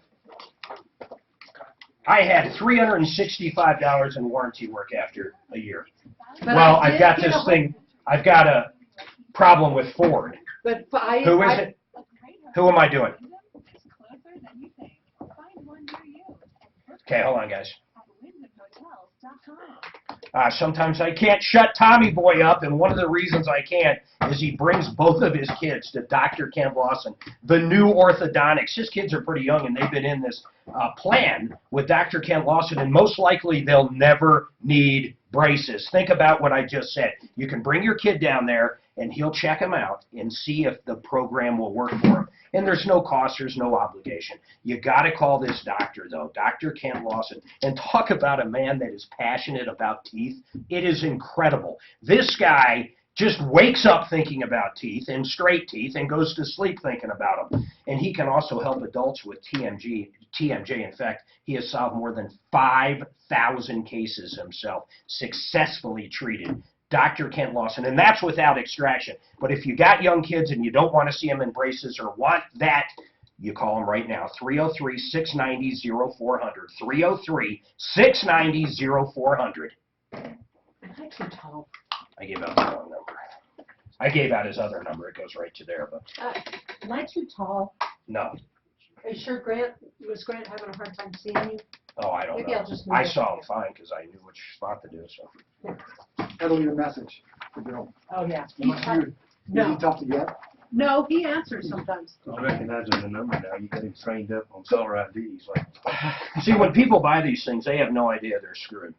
They have no idea. If there's major problems with it, there's nothing they do for you. But Century RV said you'll probably, to you, right? You probably have issues, just bring it back to us, right? Did they? No, what they did is they set my expectation perfectly. You will have some issues. You're going to have some molding that comes off. You're going to have this. You're going to have that. RV. Well, no shit. And until you get out and drive it for a while, you don't know what's going to shake loose. Okay. But why? I bet, are big boats the same way? If you buy a $2 million boat, I mean, are you going to have fucking woodwork issues and other shit? Electronics? Imagine. But you know, but they're assembly line for the most part, right? I mean, these RVs are put together by hand. They take that Ford chassis and build it. Are hand built. They are. Like, there's nothing assembly line about them. They build one at a time. Got it. We're talking big boat shots and stuff. $2 million boats. 225 is good. No, but why won't Camping World, I'm sorry, take care of this? I just don't understand, because they build and manufacture, right? Just like if you had a boat issue. I brought mine down for the warranty work. I bought it. I waited 5 days before the warranty was up. I made a punch list. I brought it down, and I had to sign off on it, and they paid $365, I think. I would have had that fifth wheel at least 6 months before I sold my house. What did you You know? Oh yeah, just to make sure. I To said, get hey, the kinks worked out. You know? Sold to Camping World. We don't know why they're not Our taking friends care of own it. They said, go to the a country manufacturer. coach. You know, And then can you you guys enlighten Which is us? a real, Can you enlighten us? real Did you hoity-toity. I like left the mic Revo kind of level. down there. Yeah, no, not That not motherfucker, down there. it's almost as bad But I as said, a boat. you There's talk nothing about that goes the wrong on that that's less than $3,000 or $4,000. Oh yeah. It's a nice place. It's like up in Tiger Run. Right. There's a guy that literally lives there in his RV and repairs stuff right there. And I was talking to him, shit, man. When you're working on those big diesel pushers, and there's no riffraff up there, man. I mean, everything's expensive. You're right, there's nothing cheap. Slide won't go in, that's $1,000. And that's just getting it in. I was there, They had to replace something on the side of the road. They made it into a truck stop, or not a truck stop, but a rest area. And they were like, it ain't moving. And they brought it to him, you know. I mean, at least their customer service kind of gets on those big coaches. They're like, They got the wrong person booked. you know, Frevo, they'll fly a damn mechanic out to wherever you're broken down. They'll literally put their ass on a plane and fly them to you, you know. Well, that's $1 million bus. Customer service. Jay Comey. You pay for it. You do, And they profit. but that's cool. If you have it, you expect that level of Car dealers do that. Car people, or Ford will do that to a car dealer. Yeah, I got a hold of Who do I leave off on? I have a great contact with him. Well, no, I remember you. All right, 303-713-8255. Jason, we called over there. We have the media guy at, what is it, Jayco? And Deputy Dan, you left a message. I had to leave a message, yeah. I'll call him again in a bit. Are they all Jayco? Does that seem to be the brand? Go ahead, Jason. I had a couple more things, Ed. I mean, there's other things wrong with the trailer as well. It's not just this. Yeah. And also that they said that I have one of those industrial or a home refrigerator in there. Yeah. And they said it would run off the batteries, and it doesn't. And I called the tech support guys, and they said that there's too much of a load and it can't handle that. Well, that sucks. The trailer won't work for us, and the sales guy said it would. He said it would run off the batteries, and it doesn't. Well, then that's more of a problem with Camping World, not Jayco. But if we I have a young. Oh, God. I am a little curious here. You're saying right now, if you park and you're not plugged in, you're not on shore power, you're telling me that fridge will not go through the inverter? Yeah, it kills the inverter because it draws too much. That's odd. I mean, that sounds more of a warranty issue than it does anything else. They should be able to fix that. What? Yeah. There's nothing. I'm telling you, these manufacturers don't buy these things back. They simply don't do it, man. The problem I have with Camping World is they set your expectations too high, it sounds like. All of these things rolling off have problems. All of them. When I bought ours from Century, they actually warned me. They said, listen, you know, these things are all custom built. When you're driving down the road eventually, things will shake loose. This will happen. Now, I didn't have any issues like that, and when I did have some issues, they fixed it the same day. But my issues were nothing like you have. Yeah, I mean, like the ACE, the inverter went out. I mean, you know what? Let's try to call Camping World too. Suzanne, would you call them up? The one out there. Where is it? Thornton? Where'd you say it was? Longmont. Longmont. Let's just see if we can get them to come on. Tell them we just want to ask how warranty work generally works. I would love to get that question answered. How long did they say it would take? They didn't let me know. They didn't say. But it's up there now, right? Yeah, it's been there for... Yeah, you're not going to get a buyback on it. You're just not going to. I've yet to ever see one. Ever. Okay. And that sucks. I agree. They've had Melissa's for 4 weeks now. Oh, we've had one. I mean, it was gone for 6 months. Brand new. Brand new. Couldn't use it for 6 months. And no buyback. Yep, and it was way cheaper than your unit. Wow. Yeah, it sucks, man. And you know what? I don't know who to blame on it. I guess I blame everybody. John, what are your thoughts on this? Honestly. Well, it's just an unfortunate situation because the caller is living in this fifth wheel. And so he's literally without a place to live. And that's horrible, but they're never going to warrant that level of damages caused by simple warranty items. Never. So I feel sorry for him. But and plus, I guarantee when they bought it and they're talking about warranty and how they handle it, I bet they're doing everything by the book. In other words, they can have it as long as they want. There's no guarantee when they can fix it. It sucks, man. It really does suck. Hold tight. We are going to see if we can get a comment or something. I would like to know how Camping World handles that. And they bought up so many small ones. That guy, what is it, Limone? Marcus Limone. Marcus. I love the show he does. It's one of my favorite shows. I do love it. As much customer service as he talks about on that show, though, I do see that lacking in Camping World. I wonder if he knows that. I, honest to God, wonder if Marcus knows how many calls we get right here in Denver, which is a small fraction of where he sells his product. I wonder if he has any idea how many calls we get and how many people are frustrated. They'll never go back to Camping World. And you watch him on his show, what does he do? Customer, what is it? The process, the product, and the people. Well, maybe he needs to train himself. I don't know. Call him up. Get Marcus on the phone. Limone. Bob, what's going on with you? Yes, I was looking at installing solar on my home. Okay. And right before they started to install it, the salesperson for the solar company called me back and said, "We have a problem." What was the problem? Well, XL Energy is wanting me to pay $5,000 to upgrade their transformer. And after I talked to about 8 people at XL Energy, they gave me one other option was replacing the secondary loop to upgrade it and to upgrade the drop to my house. Because they can't get your power back on the grid, so they need to upgrade theirs, and I would assume that's just how it goes, man. Well, that's what I'm getting is XL Energy says that this SOP, that's their law, or that's their written portion of it, and they want me to pay to upgrade their infrastructure so I can go green, and I just don't think that's correct or right. Yeah, I'm not going to say I think it's correct. Whether or not it's right, that's up to the individual, but I don't think they have to upgrade just because you want solar, if that's what you're calling for. We do have a angel over at Excel, but I'm telling you, I think we're going to get that same exact answer, man.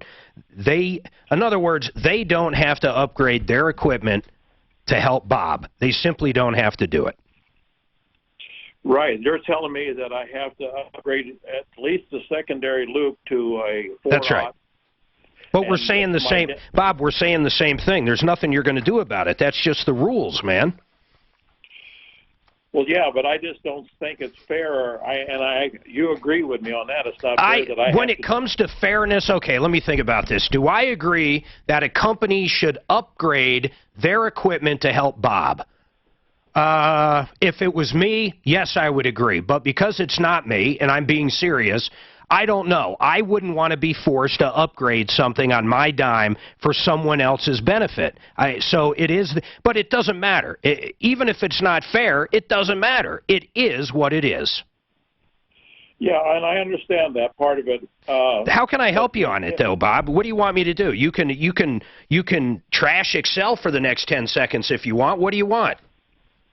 Well, I just think that XL Energy should put out on their dime to upgrade the infrastructure. We understand that 100%. I got you, and it's just not going to happen. I'll leave it at that. It's simply not going to happen. I feel bad for the guy, but No, I don't. What if you? Well, you know what that means? That means our prices go up. Exactly. Well, yeah. Sorry there, Mr. Major. We've got to hit you with this $3,000 assessment because this Yahoo named Dan down at Suzanne, I'm going to do this simply with you real quick. Pornhub and, you know, at a 5G. Man, you're going to get that call. Who's the other one? That's one of the benefits. I say, you know, I feel bad for that guy. If you call John Fuller, I tried you to talk go football in. with him. It went Anytime. right. Did you get on? No, it went right to voicemail. Did it go right to voicemail or did it ring? Right to voicemail. Yeah. I think he's probably getting a new cell phone. I'll make him get a new cell phone if we want to go there. But it sounds like he does try to help. He's got a bad attitude. Okay, hold on. God knows if he is. Well, then say that on air. I did that. Simply Floors Inc. Suzanne, who's coming into our house tomorrow?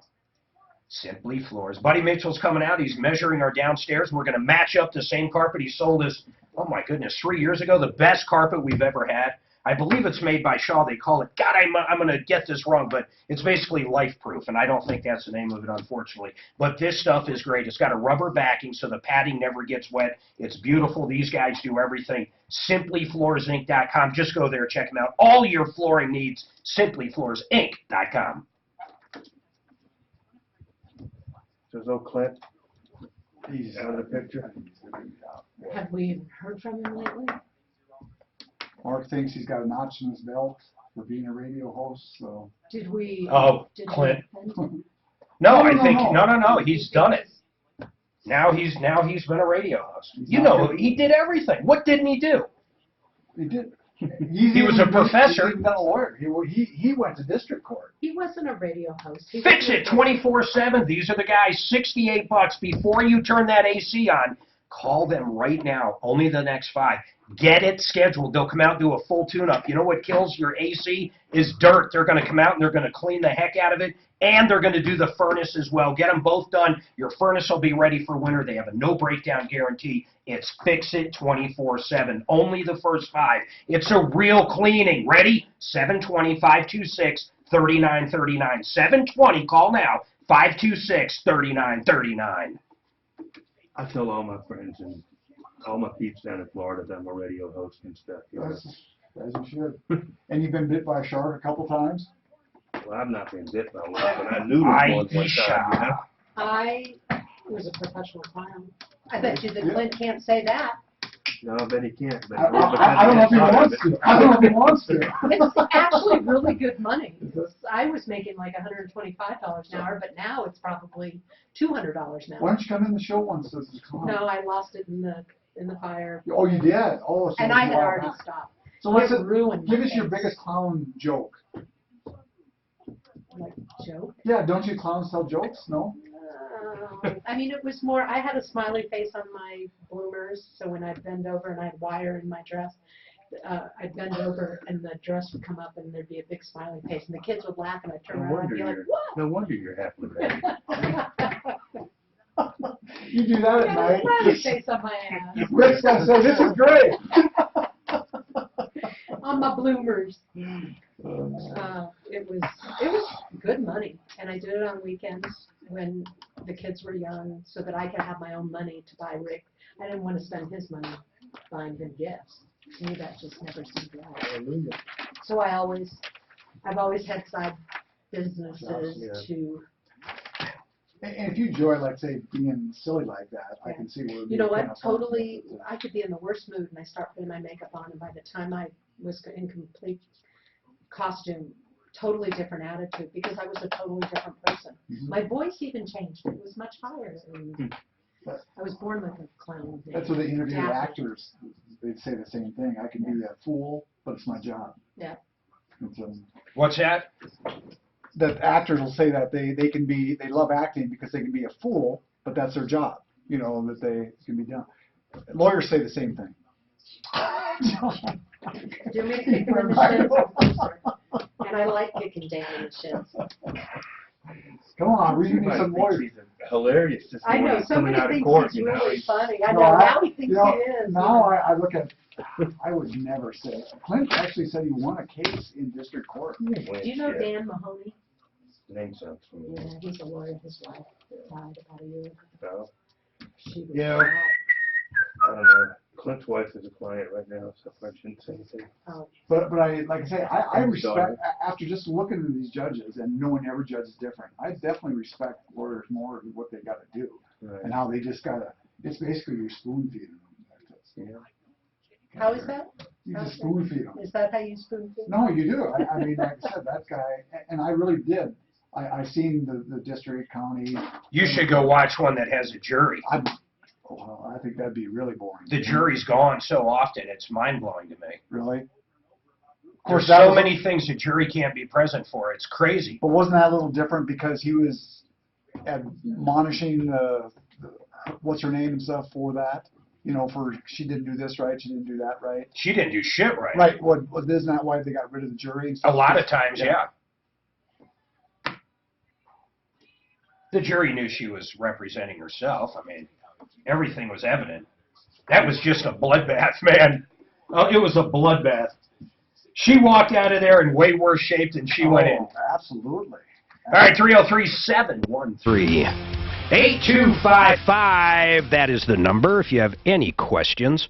Our attorney in studio with us today is John Fuller on referralist.com. Ray got into a car accident. By the way, we're waiting for Frank to get that disclosure from Josh. He called up, bought a house in December, and it's been a nightmare when it comes to the septic system. We're going to have Frank Duran, the real estate man, look at that. And Brian's actually got a comment on that I'll go to in a second. Ray, what's going on in this car wreck, man? Ray. Ray. Ray. Ray. All right. We'll see if we can get him back up. Suzanne. Brian, what's going on? What's your comment on the septic call? Hi, Mark. Hello, Brian. Mark, Brian.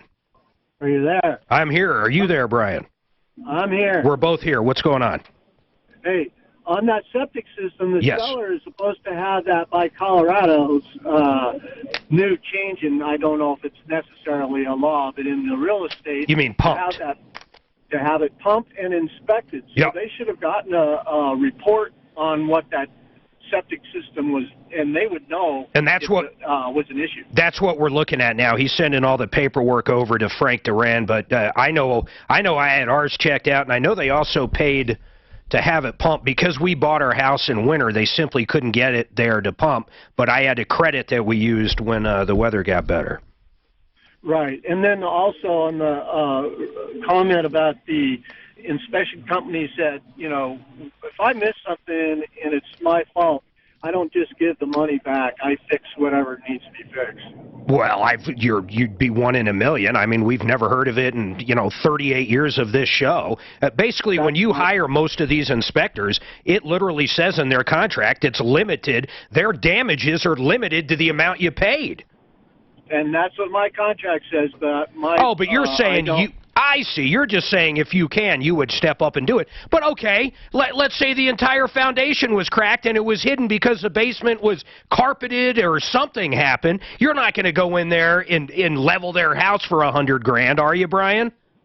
If it's hidden and you can't see Of course. it. Now, if it's a visual thing, and if it was well, you wouldn't miss it then. Totally missed. Yeah. If I totally missed it, my insurance company is going to back me and fix it.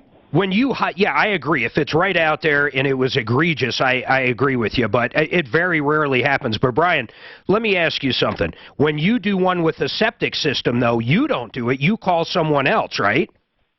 Correct, and I highly recommend. I mean, what I do is I educate people on their septics and wells and everything else about getting those inspected before they sign on the dotted line. Boy, you're not kidding, man, because some of those really nice engineered systems could easily be $50,000. Thank you for that comment. 303-713-8255. And David, what's going on with you? Aisha, hang tight. You're coming up real quick. Issue with the dealership. And David, what's going on? Hey, Mark, can you hear me? I can, sir. What's up? Okay, yeah, I just wanted to complain about Camping World. Imagine. I took my RV to them last summer. Yeah. They kept it almost all summer, but they said while it was on their lot, there's a little vent cover that goes over the refrigerator, all the stuff, like the igniter and that kind of thing. Okay. and they said it was stolen while it was on their property. Well, they won't replace it. You know, and it's the one in Golden over here. Yeah, that sucks. You know, I go two ways on that, though. If someone breaks into my car or steals something while I'm parked at Walmart, I'm not so sure they're liable. In fact, I know they're not, but I get it. If I brought it to an automotive shop and they were taking forever, especially for some warranty work, and something was looted or taken from it, I'd be pretty pissed, man. I've yet to hear anything good. If anybody's got a good story about Camping World, please call us. 303 Martino. I'm not kidding. I'd love to hear a good experience. Keep going, David. But anyway, that was my beef, and I just was like, you know, you guys ought to step up to the plate here and replace this. I think he grew too quick. I think he grew, Marcus. I think he grew that business too fast. I mean, they were buying up every ma and pa that they saw, and I think with labor being very hard right now to find good workers at a reasonable rate, I think they screwed themselves. I'll tell you who really irritates me in this whole thing, though, is Jayco. How many different Jayco issues have we had? 3 in the last month. 3 in the last month. Right. And the PR guy, you said he's kind of snarky, you said. He's snarky now. When I call, we got his cell phone number. Now he's not answering. Yeah, now he just doesn't answer. He's probably changing his cell phone Well, number. you know what his freaking job is? What is his title? Marketing. Or media relations. So he is the media relations guy. Exactly. And he's being a jerk to you when you call. Yep. And we've had 3 Jayco problems in how long? In the last month, but I have been on the phone with him probably no less than 8 times in the last Has he 2 got weeks. anything done? Actually, Melissa's camper is being worked on right now. Figured out the issue there. They were booking the wrong person. I go back and forth on this. I want to give his phone number out. I don't know if that's going to hurt anything. I'm not kidding. His job is media relations, and he can't get back to us? Now, it's good he's helping the one out. How long? What was her story real quick? So she was having a hard time getting them to even look at her camper. And so we had to get involved before Jayco would even look at it. They were trying to put the wrong person. They kept scheduling the wrong person. I'm like, you guys have the wrong person. All right, I'm going to contemplate whether or not to give this clown's number out. You know, he is a media guy. He is. Why can't we get in touch with him? Let's try him one more time over the break. 303-713-8255. Any questions you have, get them in now. One line open. 303 Martino. Don't forget, help@troubleshooter.com. That's a great number to have. We'll reach out to you on your time frame if we need to. Help@troubleshooter.com. 303 Martino. Hold tight. We've got more coming up. I don't know if you should give it out. On that home inspector, I was going to ask, they don't have to be bonded. This guy must have been bonded. That guy's full of shit. I had a home inspector. But if he's bonded, though, they don't have to be bonded. All he's saying is he would do it. He doesn't. Bullshit. He's not warranting the condition of what his inspections are doing. I had one in my house in Florida that said the house was on slab. He didn't even get that it was on a foundation with a crawl space. Ooh, that's a little tough. I mean, just... I would have thrown that inspection right away. That's what it's worth. He missed so many things, and it was just like, oh, well. You're right. You need to get a good inspector and hope your realtor and stuff can give you it. But there were good ones, just like anything. There's good ones and, and bad ones. I had an electrician, an HVAC guy, a plumber, septic guy, a general home inspector, and... Plumber does septic? Yep. Oh, wow. Yep. And, why am I thinking somebody else? Oh, a roofer. And a roofer. Yeah, you did it right. And you only paid $39 for everything. $39.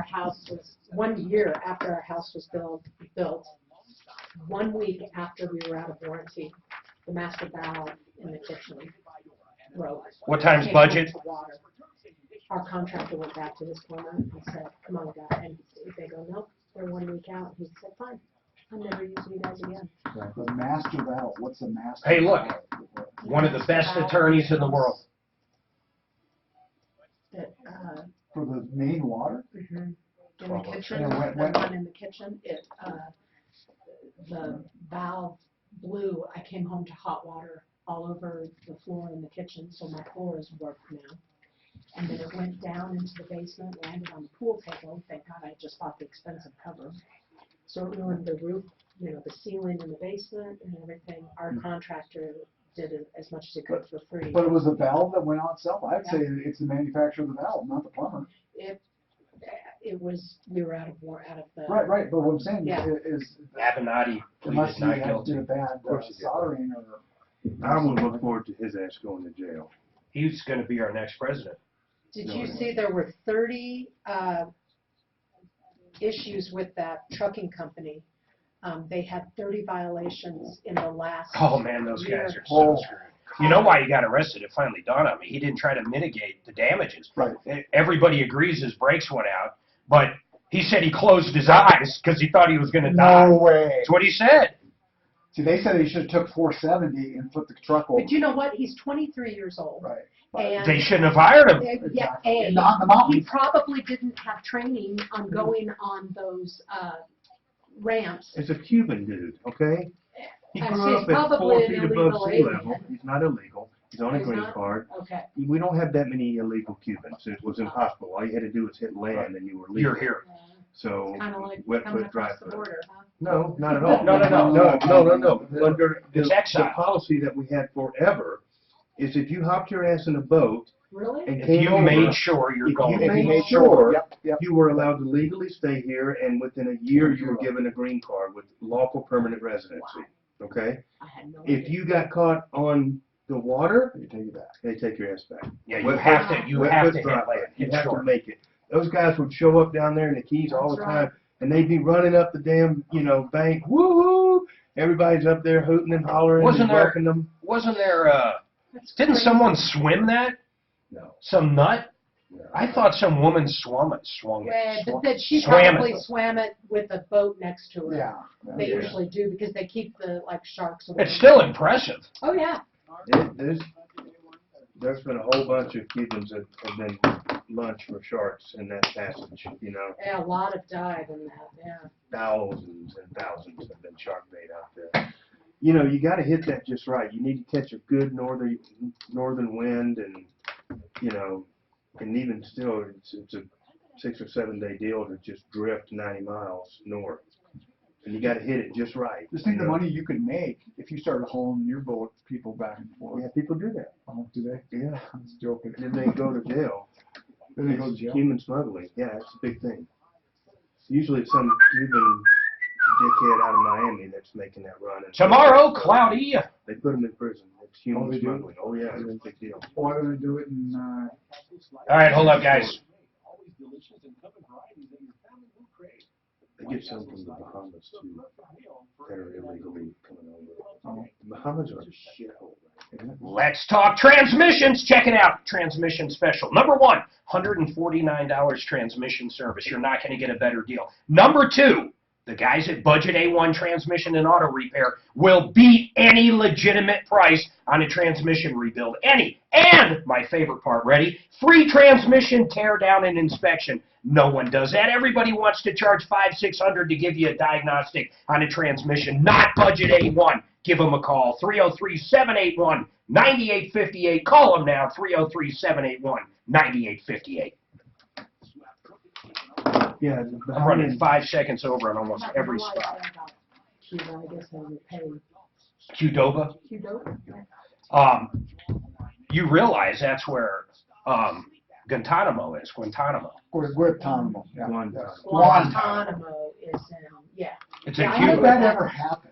I knew that was. Here, it's become a communist country, but we keep a little section of that, very little section. Because we would have bombed them if we did. Oh, but wasn't that going to be Obama's? I think very first thing Kennedy- that he was going to Did you shut hear that? down. Yep. Don't you think Kennedy the handled that thing Guantanamo unbelievably? Every movie I saw about it, it looked like a nuke was coming, man.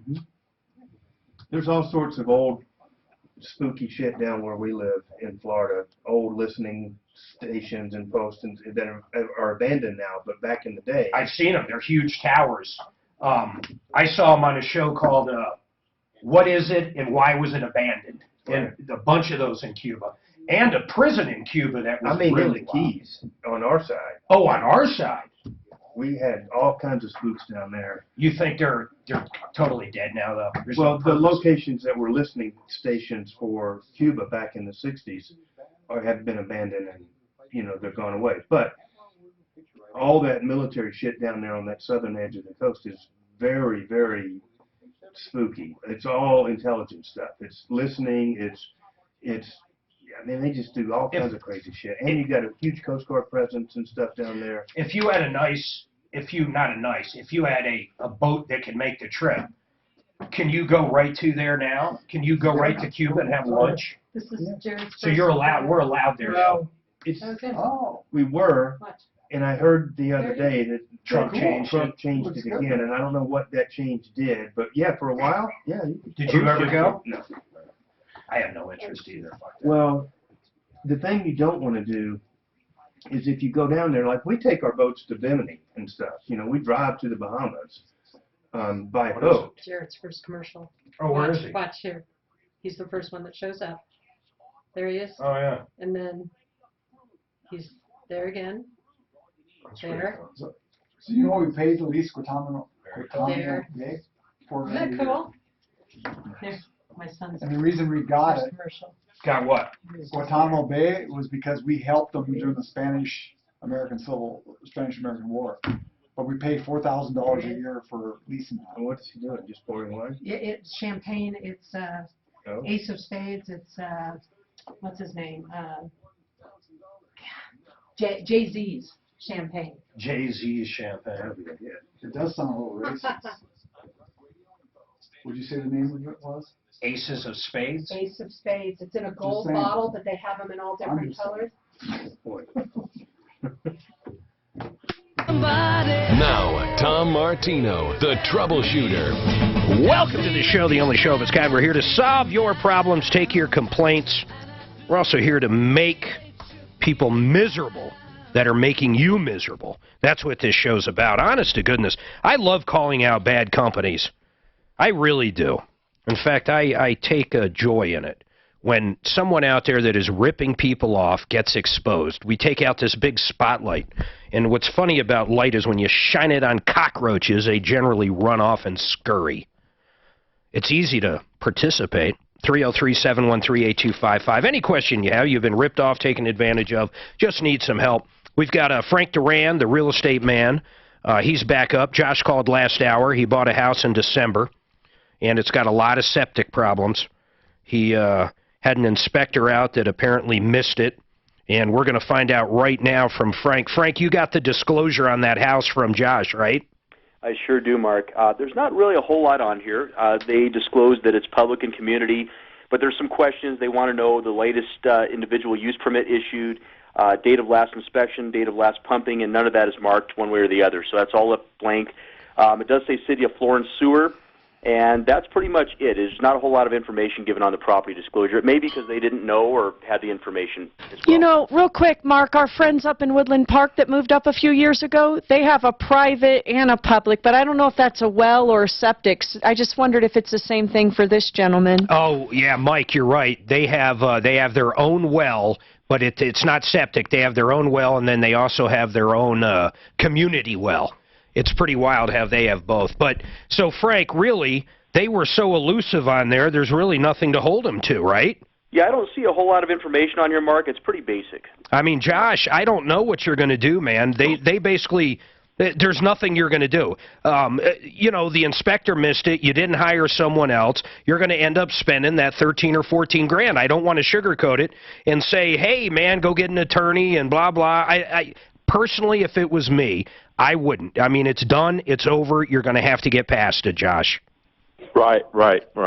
So, I mean, John Fuller, attorney at law, with me today. John, just knowing what you know about this, would you agree with that? How much do you think an attorney would charge hourly to try to go after the last homeowner to prove that they didn't disclose it, even though on the disclosure they simply didn't put anything there? I don't see there's any way you're going to get paid by these people.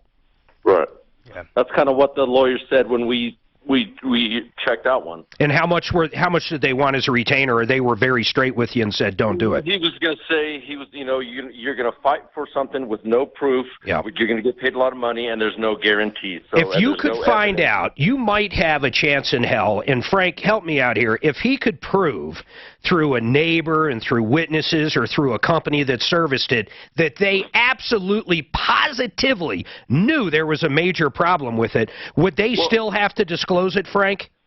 I do have a neighbor whose family hold on, did live in the Frank, property. go ahead. Hold on. Hey, Mark, I mean, it's possible, but it's going to be an uphill battle regardless. These situations are usually very tough uphill battles. That's the problem, Josh. It's just not worth the 13 or 14. Now, shop around. I mean, don't go with the first estimate, man. Of course, yeah. And, you know, as you say, there's not much evidence. My neighbor had some family living in the house, and he's recognized that problem since they've... Hold on one second. Hold on. Tim, what's your comment on this? This guy should sue his agent, because the agent should have seen that he has, you know, that he needs to get permitted for that pumping. Yeah, but what would he sue his agent based on? Based on what? That he missed it. His agent should have made sure that it was done. Frank, what do you think about that? Well, Mark, you know, unfortunately, the agents really don't. I mean, this is for the buyer to review these documents. Although I would say this: if I'm working with a buyer, and I know that we have a septic or anything like that, I'm going to at least ask for due diligence documents if they have any information pertaining to it. We know you're going to do the right thing, but I'm saying what Tim is saying, hey, sue the agent on this, but I don't know how you would sue him. I mean, Tim, it wasn't... Because it has to be done in Colorado state law. If you have a septic, it has to be... It has to be pumped. Inspected. It has to. But it was. Just everybody missed that it was screwed up. But the county has to report and pass it.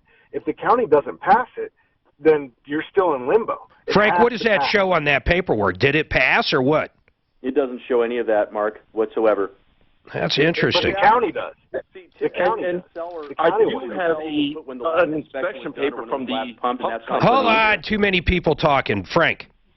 Typically, the seller will put on there the last time it was inspected or pumped, and that's not even on here, Mark.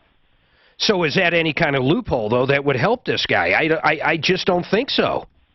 I just think it's an uphill battle, in my opinion. Yeah, I do, too. Tim, I appreciate the feedback there, but, God, man, hiring an attorney, honestly, how much do you think minimum a retainer would be, John, for something like this? I know you don't do this stuff, but, I mean, this could easily, by the time you get through discovery, if you had anything, you could easily be 10, 20 deep. Yes, for sure. So 10, 20 deep, it's a $14,000 fix. You follow what I'm saying, Tim?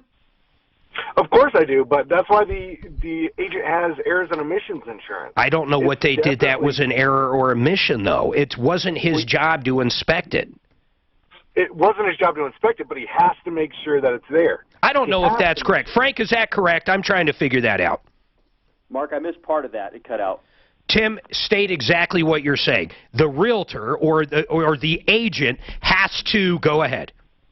If there is a septic system, the agent has to ensure that the paperwork has been done to make sure that the septic will pass and apply and comply with state law. Where do I find this? Where is this? How about people that use like Redfin and sell their house themselves? Redfin's the agent. They're completely opening themselves up to liability. Okay. Where do we see this? Is there a CRC? I mean, where do we see this? Frank, have you ever heard of this? Yeah, typically, here's the thing, Mark. Let's say an inspection objection. Yes. That may be one of the issues they put in the inspection objection. We want to make sure we have a well permit done ahead of time or the well's been pumped or something of that nature. This guy, Tim, is saying that if the realtor or the agent does not do that, they're liable. That's what he's saying. Well, that's a gray area, Mark, for this reason. I mean, it should be. I mean, I haven't seen the contract, by the way. I'm just looking at the seller's property disclosure. I don't know what was asked for in the contract. Oh, I mean, for all we know, Tim, for all we know, they did pump it and inspect it prior. But that would show in the county's records. It has to pass with the county. We don't have the county's records, is what I'm saying. It's on the county website. Well, then let's see if that property's on there. Can you look that up, Tim? Oh, my God, this story's getting too crappy. You like that? See how I did that, everybody? Yeah. You watch that? Hold tight. All of you, hold tight. Because I'm about to lose my mind talking about crap like this. Here's what I'd like, Suzanne. If we can give Tim the address, Josh's address, or Frank, see if they can look up whether or not the county did whatever Tim's saying. But it's starting to get too muddled. Too muddled. Aisha, what's going on with you? Yeah, I bought a 2006 Ford Explorer, January, about the third week of January. Got it. The same day, picked it up Saturday morning as I'm pulling off the lot. Truck starts to shake, engine light comes on, immediately come back, tell them, hey, something wrong with it. They plug it up to the machine, they check the diagnostics. A couple of valves were misfiring. They chalked it up to the guys that were detailing the vehicle, steam cleaning the engine. Like it got wet or something. So anyhow, what happened? Left it there. They kind of quote-unquote did a tune-up, checked all the plugs, everything. Truck seemed to work okay, pick it up. And shortly after that, maybe a couple of weeks, engine light comes on, same issue. Aisha, they told me that it was, yes. First of all, what's the name of this place? Pharisee Ford. Pharisee Boys down in Canyon City. What's it called? Pharisee? Mm-hmm. How do you spell that? Faricy. Huh. I can't say I've ever heard of that one. But anyhow, Pharisee Boys. Yeah, you bought it used. Why didn't you get it checked out? And I say this for numerous reasons. Really, just buying a used car for my son, a used truck for my son. 2, using this place just based off of my parents' experience. They've been there, long-time customers. Got it. So, just kind of... Where does it stand now? Does it at least drive, but the check engine light keeps coming on? Where it stands now is that when I took it back, it took them a while to repair it. I got them to come down on the cost for me having to pay out of pocket, of course. How much did they charge you for the repair? The repairs was almost $1,200, but they initially weren't only going to pay $250. I negotiated and got them to come down, so I paid $525. Just pulled it out. My birthday was April 18th, and I just got the truck the same day. And now, same issue. Same issue. So it drives and shakes. It drives and shakes. When you hit about 45, it's just like it's struggling, trying to. Then all of a sudden. Can you imagine how much did you spend on it? Paid cash for it, so it was almost $8,700. Can you imagine Deputy Dan spending $8,700 with Pharisee Ford in the day you purchase it and you leave? It's shaking and baking, and then what you end up doing is spending another $525, and now you have the same problem. What would you do? I'd try to go back and play on their heartstrings. How many miles on this, Aisha? Just under 130. But the day she bought it, it's like they didn't even look at it. And I kind of feel that way. I kind of feel that way. God, the problem is, Aisha, you bought it as is. You couldn't have done, it was the worst thing you could have done, not getting it checked out. I understand your reasoning. Let's call up this Pharisee Ford, Deputy Dan. Honest to God, see if we can get some comment. I want to know, are they proud at Pharisee Ford that they sold a vehicle to her for $8,700 and the thing has never ran right? In fact, the day she takes it, it's not running right. Then they charge her another $525. It's crazy. So what do they tell you now? Did you call them back and say, hey? No, I figured I would call you. I listen to your show just about every day, so I figured I would call and maybe just get some advice. I know. Well, I'll tell you the advice. I'd camp out there. I'll tell you what I do, but this is just me. I would drive that turd you bought, and I would park it right there, and everybody coming in to look at a car, I would tell them what a bunch of creepsters they are. That's what I would do. Now, I'll give you some advice after this. Okay. This report is sponsored by White Castle. Crews are still working to clear out that the day she bought it. Driving out. Did it pass the inspection? What inspection? Did you? They probably don't have a. Okay. They don't have probably emissions up there. They've got a bunch of prisons up there. Oh, who is it? Who is it? Okay. Oh shit. I have got to into the. I'm screwed. Some 10 up. No, I'm not. What number? She's not.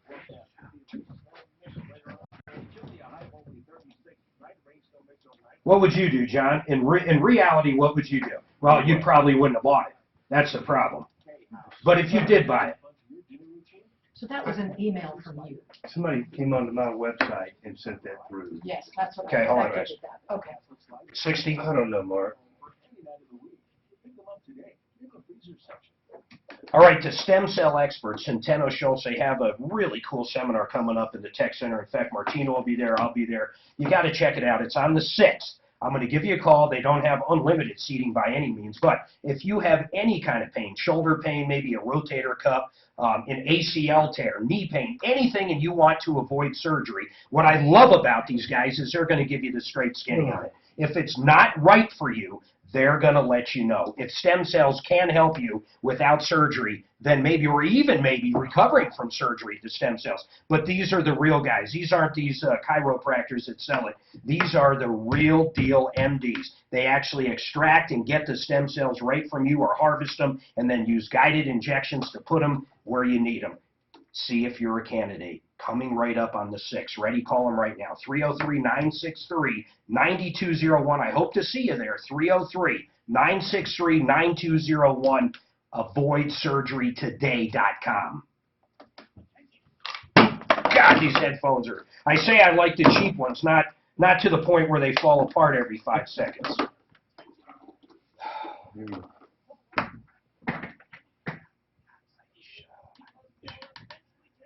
Hey, babe, we're done with Josh.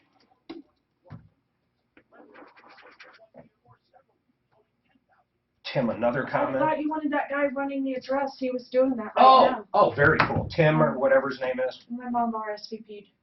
Wow. Wow. I haven't seen my mom in 9 years. Wow. What? Jennifer? No. She Oh, and don't Mark love open each that. other. It's all me.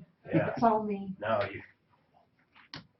yeah, I love Yeah, my not on mother. video, please. I Love don't my want the mother. world knowing. Love my mother.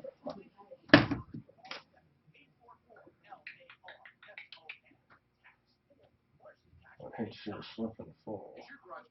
What's that? I hate you're slipping full. Yeah. I've been called any. Sue's had tried a couple of times, no answer. So, A couple times what?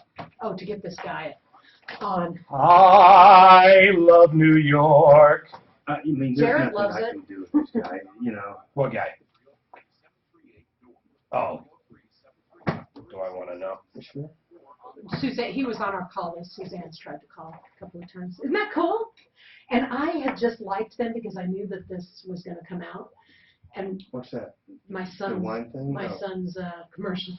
So I was like, it just popped up. I don't think he even knew. They paid it him was for that? really- Yeah. How much? The doggy ortho. 1,000.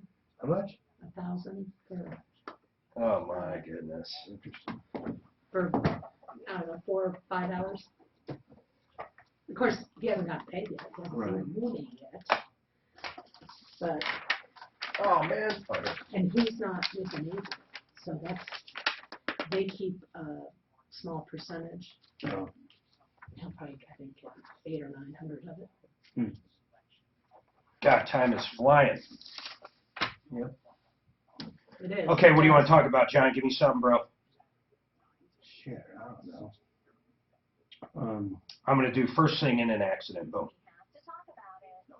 I've got That one caller's a perfect example. He thought he was fine, but then a couple weeks later, his back's hurting. Yeah.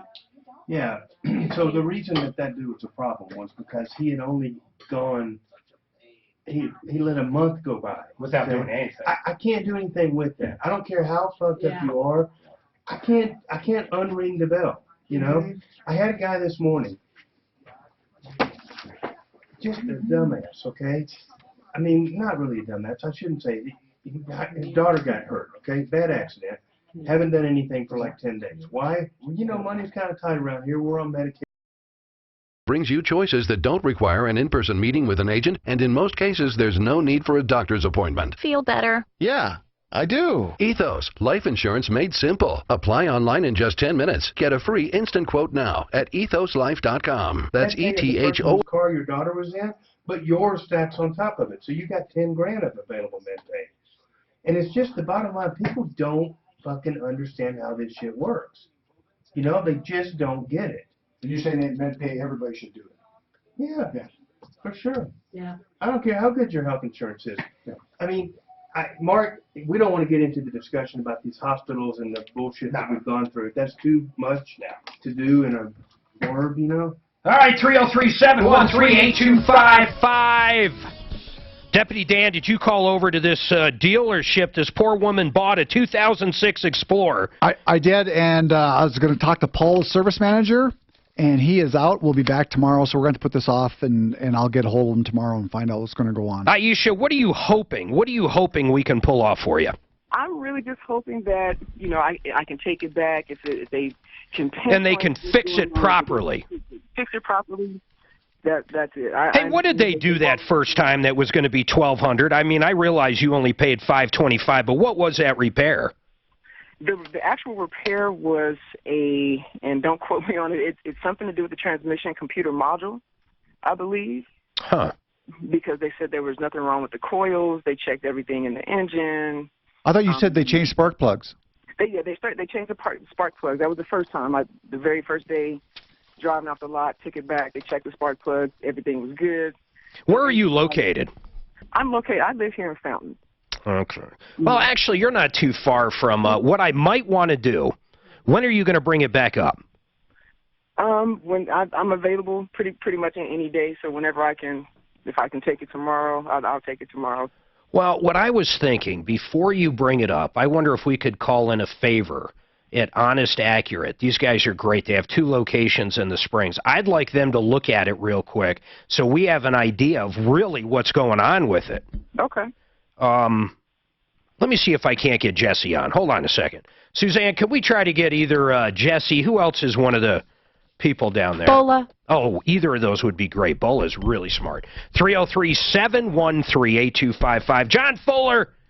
Man, that first hour that guy calls up. Tell me this isn't the biggest mistake. And explain to people why. But you're in an accident, and, you know, you get rear-ended. There's definitely a lot of damage on the vehicle, and you realize you might have a concussion, you might have something, you go to the hospital, but then you don't do anything for a month. You don't call an attorney. That guy did everything wrong. He actually talked to the other insurance company. When someone is hurt in an accident because someone else hit them, after you go to the hospital or don't go to the hospital, go to the doctor, after that stuff, what do?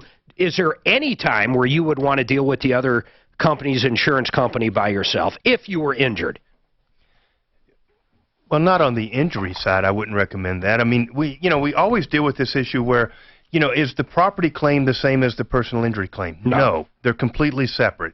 You may deal with them or choose to deal with them on the property, but there's no great reason to deal with the other side on the injury case until you know everything about your injuries, the full scope of it, the extent, whether you're going to have future treatment. I mean, all these issues have to be ferreted out, and you just simply don't generally know them the day after the accident or, even the week after the accident. The roadmap is this, and unfortunately we've been through it twice. So, generally the accident happens and you're injured. The one with Suzanne and myself, not my daughter, she had a broken nose. I mean, it was evident there's pain. So we end up at the hospital the next day. Then what happens is I call you. You said, okay, we got to start working on this. I want you to go see this doctor. And we went down, and Suzanne went to that doctor for, 6 months a year. It was a very long time, once a week. When we first walked in, they do a range of motion. They look at you and say, okay, here's where you should be after the accident. Let's see what your range of motion is. And then they start working on you to feel better. So you go through that part. Then once you get back to 100% or as close as you're going to be, then that doctor gives that report to you. You take that report to the insurance company and go, here's the damages, here's what happened, here's what we want to get paid for. And with the exception of maybe you max out the policy, meaning they had the minimum or whatever, your damages are actually more than what the minimum they have. I mean, with the exception of that, that's the roadmap to a case, right? Yeah, it really is. I mean, but there's a lot more to it than that. What you do behind the scenes. Right. That's the really important value that we bring to the table. And there's I can't be too early to the party. So if it's the day of, the day after, whatever, listen, everybody that has anything to do with these cases, and I mean this truly, from the ambulance driver to the hospital to the doctors everybody has their hand in the cookie jar. And only if you've got somebody driving the ship and making sure that all the claims, aspects are being handled properly, in the right order, by the right people, being paid for in the right way, that's the only way you're going to get a fair shake. And the longer you wait and try to do things yourself, the more likely it is that one or more of those things are going to be done incorrectly or just skipped altogether. You know, when Addie my daughter's under 18, when she got rear-ended, that other insurance company was calling the next day. Oh, for sure. The next day. And they were going right to her. When they realized she was under 18, they had to talk to me first. And, of course, I know the answer. Hell no, call my attorney, John Fuller. But that's how quick these guys are. Absolutely. It's in their best interest to do that. What are they trying to do? Are they pretty much want you to say, oh, there was no injuries, my car's just messed up. It's one of two things. Either it's to fatally make some statement about your condition, you know, you're okay, you're fine, I don't need to go to the doctor, those kind of things. But number two, it's to open the door to them potentially settling that case for pennies on the dollar. It's potentially worth. And I would say, even though, of course, any personal injury attorney, you work purely on your own money until the insurance company pays is the real way to put it. Absolutely. So, oh man, it's crazy. Can you imagine if it didn't work that way and people would have to pay upfront hourly for a personal injury attorney? These insurance companies would be run ragged. They would run the entire deal, man. Absolutely. And that's why we've been doing these contingency cases for forever, many years. Yeah. Yeah. And it's great for the consumer. The scales. You've got to balance those scales. If not, you're right. The insurance companies would just they'd run hog wild. Yeah. You bet. All right. Bola's with Honest Accurate. They're on our referral list at referrallist.com in Colorado Springs. Bola, what's going on, man? How's it going, Mark? It is going great. I've got a favor to ask you. I love putting referral list members on the spot. So Aisha bought she bought an 06 Ford, where's my notes? Explorer. I got them right here. She bought it in January from a dealership called Pharisee Ford. Have you heard of them? I have. The day she bought it. Yep. The day she bought it, leaving. She didn't get it checked out. I told her she should have brought it to you guys first, but regardless. She leaves. The thing is shaking. It's running like hell. She doesn't even get out of the parking lot, man. So they take it. They do basically a tune-up on it. They put spark plugs and stuff. And then after they do that stuff, how long until it started doing it again, Aisha? Almost immediately? It's April now. I won't say immediately because they had my truck, I want to say early March. No, but hold on. January you purchased it. Then when did they end up doing the spark plugs and stuff? That same day because I okay. drove it Saturday, turned back around. So she turns around because it's running like hell, Bola. They do spark plugs or a tune-up. Then how long till it started doing it again? You're saying March? I give it just about a month, maybe less than that. So then in March, okay, Bola, they have it for how long? Like a month? Yeah, they had it. I picked it up on April 18th. So she picks it back up. They did, I don't know why, but this is where you guys come in. It sounds like they did a transmission computer. Okay. Okay. But it was still shaking, same symptoms. And I don't want you to guess what's going on. So she picks it back up, and it ran for a little bit, but then it happened again, right? Yes. Aisha, how long after they did the computer did it happen again? We are I want to say about the 26th or 27th. So like a week? This month, that's it, yeah. So she has it back a week, and all of a sudden it's doing it again. Now, she's going to bring it back to him again, but before she did, she called us. Can you guys look at this thing tomorrow and give us an idea of really what's wrong with it? Yeah, let's get you in here so we can see what we think. And then when she goes back, she actually knows what she's talking about. I don't know anything about this dealership. They're a little far away from my neck of the woods. Do they have a good rep down there, or what do you think, Bola?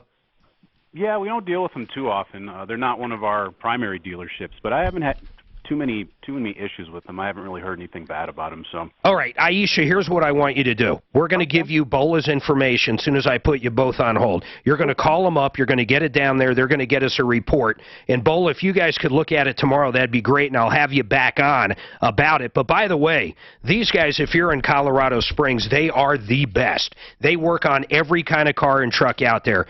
Honest, Accurate Auto Service. They have 2 locations. They've been with us for a long time. If you're looking for a great company down there to fix all your vehicles, I'm telling you, Honest, Accurate Auto Service. You can find them on Referral List at referrallist.com. This is Denver's Talk Station, 630 KHOW. Every single time. And the microphone comes apart. Who do I got, Matt?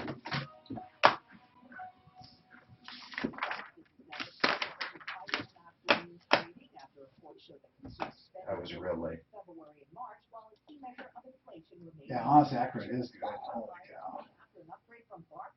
Saying that its stock is too cheap for a retailer that's seen traffic gains and holding its own against Amazon in the shipping wars. And Chewy. retailer owned by PetSmart filing documents today with regulators to prepare for an initial public. Oh wow, Chewy's going to go public.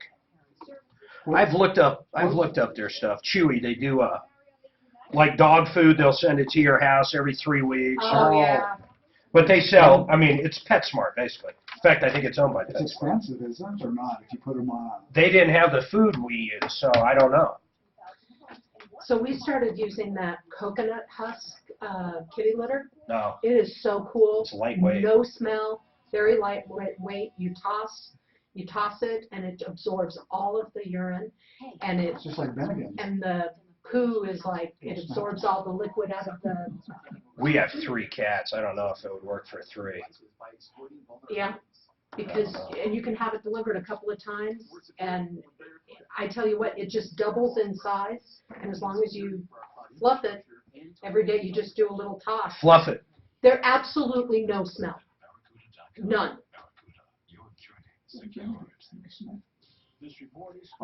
How much is it? Is it expensive? No, it's like $13 a month. Man, that video was so shocking of that truck. Oh. So crazy. Is there a video of it actually hitting? No. Okay. Well, not that I've seen. Yeah, Just the one where it's flying by. He really said he shut his eyes? He said he thought he was going to die, so he shut his eyes to die. I mean, he basically he gave them everything they need to throw his ass in jail. Did you see the list of the people that passed away? 4 There was people? 3 of them were in their 60s and one was 24. He's lucky he didn't kill more. Yeah, very lucky. I'm sure they didn't say. Okay, hold up. Oh, shit. She found him. Rocky's Autos, these guys are great. I always say this, and follow me. Put them on the list. What do I mean by that? Shop anywhere you want. Go down to Colfax. Go to all these new car dealers. Look at used cars wherever you want. Go to Craigslist. I don't care. But you want to go to Rocky's at 63rd and Federal. Before you close a deal anywhere, check out Rocky's. They got 40 lenders to choose from. They've got great pricing. If you're trading in a vehicle, they've got awesome trade-in values. They're not high pressure. They've got the product price and process down pat. They've been around for over 30 years. You know how hard it is to stay in the used car business for 30 years? How do they do it? They do it the right way. They don't sell junk. If there is ever an issue, man, I'm telling you, these guys take care of it, but we never get problems on them. You ready? 303-426-4646. Please put them on the list no matter where you're looking. Rocky'sAutos.com. You can check out their inventory or drive down to 63rd and Federal. Rocky's Autos. Ross's mother is a full-bore admiral. Right. Yeah. I was going to say a full bird, but that would be in the Air Force. That'd be a colonel. And then what was her, what's his dad? He's a surgeon. He's less. He's less. I say he's not an admiral. Yeah. Admiral's like a general. That's the same rank as a general. What is Kevin going to say, basically? I have a question for you, John. If someone gets ticketed for no insurance and they drop the charge, do they end up bringing them the insurance card to say, yes, yeah, almost assuredly, right? Almost certainly, yeah. Can I find out? Is that the dog attack, the one you showed me? Yeah. I mean, I don't know. The human wasn't even hurt. It was just a dog, right? The dog. Zoom and small claim scores, you know. The dog bite statute really only deals with people getting bit, you know? Yeah. Anyway, sorry. Oh, so if you got a no insurance ticket, can you go to the court? If you don't have insurance, they'll throw the book at you. They will, and it's kind of steep. It's like $500. So they dropped right? this. If they dropped it, it's almost certainly because they showed them proof of insurance. Okay. Now, it could have been, it may not have been valid. Like, you can go buy up your insurance today, not pay any more of the bills, and it can lapse, but you still have a card that you can take to court and show some dumb VA. What's the fine for that? For lying to them about it? They're never going to fool with that. I don't know. I mean, so in this kid that's for my son, unlawful influence of a public official. I mean, you could gin up a charge for it, but you can't ever walk in the DA's office and say, "Hey, man, they lied to you and showed you a dummy card." They're like, yeah, "Whatever, dude," you know. But you should be able to pull the file and see if it says they showed proof of insurance or something. Well, I pulled the file, but it doesn't say that. It just says it's dropped. They gave him, the highway patrol gave him a ticket for that, but then they dropped the charge. Well, that's a really commonly charged thing. Yes. Because of that, because they don't have an insurance card. Or Yeah, but everybody can go right to their phone these days. Well, yeah, but like I get it an awful lot on accident cases. Like my client will be sitting in the back of the ambulance and the cop's not, too lazy to go diligently look. All right, 303-713-8255. James, hold tight. We'll get to that dog attack. That sounds serious. Okay, Tim ran that septic report. So basically what happened here is Josh called in. He bought a house in December. And long story short, it's got a lot of problems with the septic. We had Frank Duran kind of chime in on the disclosure. And Tim was saying that basically the county has to come out and inspect it. It's some kind of law, so we're going to see what Tim found out there. And then Kevin actually has a comment or some clarification for us. Tim, what did you find on that report? So, unfortunately, it's county by county on how strict the law is enforced. Yeah. And Fremont County really doesn't enforce that law. But what do you mean by enforce it? I still don't understand what law it is, but regardless, what did you find out on this one? Did they actually inspect it at all? They didn't. Okay. Nor do they have to. Nor do they have to for the buy and sell of residential property. Okay. So I called the health department. They directed me to the building department, and the people in the building department saying that down here, it's just a transaction between two parties. And that's it. And we don't try to. I got you. And I imagine it's a manpower issue. Yeah, I'm sure. But, Tim, I do appreciate you getting involved. I love when our listeners help us out. He went above and beyond, as they say. Kevin, you wanted to clarify it. Yeah, hey, Mark, great show. Hey, what it is, it's called Reg 43, and like the other guy was saying, he's right. Some counties opted in, some counties opted out. Got it. And I didn't hear what county he was referring to, the buyer. So, and Fremont. like the other fellow was saying, Fremont, yeah. So now if Fremont didn't opt in on the Reg 43 point of sale mandatory state inspection, got it. Then that buyer is going to be on the hook. But here you go. I do thousands of these inspections, and I'm telling folks that are buying a house, you want to do the pump and inspect. Don't leave that up to the seller. You don't know what kind of clown you're going to get. I've put in septics for $15,000, and I've put in septics for $50,000. So yeah, they're all over. This is not a joke, yeah. And if you get into a house with a really old septic and you're there 4 years, now you want out, now all of a sudden you're on the hook for a $20,000-$25,000 septic. What do you look for? Like this one, he said basically he had a big plastic chamber underground and then the leach field.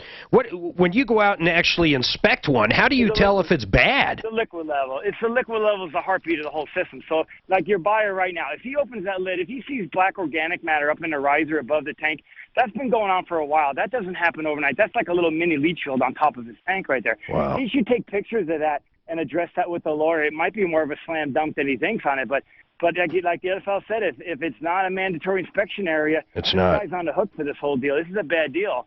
But he can do some research and stuff, like I said, pop the lid, check it out. See Is Douglas County mandatory? Did they opt in on Reg 43? I think they're part of Tri-County, aren't So, they? Is Douglas part of Tri?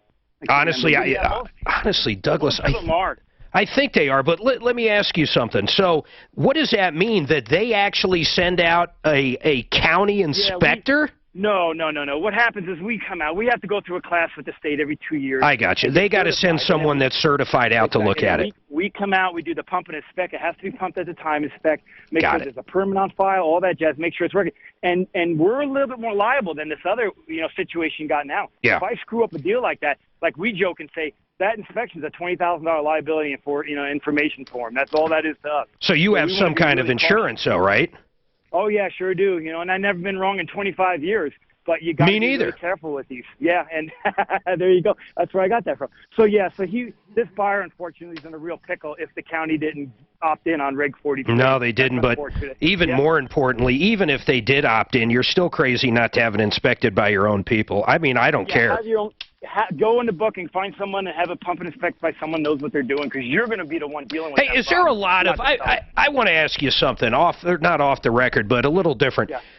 When you go, is there a lot of upselling? I'm not saying you do this in your business, but a lot of these guys that come out and pump, do they try to make stuff up? Do they try to do high pressure sales? Is that norm in the biz? Oh, heck yeah. I wouldn't say I see it all the time, but we've come across it. We've had people come out and say, hey, can you come out and see? This guy says it's got problems and it's 20 years old. And it doesn't. And we come out, liquid level looks fine. The effluent's in the ground. We don't have outrageous growth. No stains above no fecal matter and stuff up in the riser or above the inlet tee.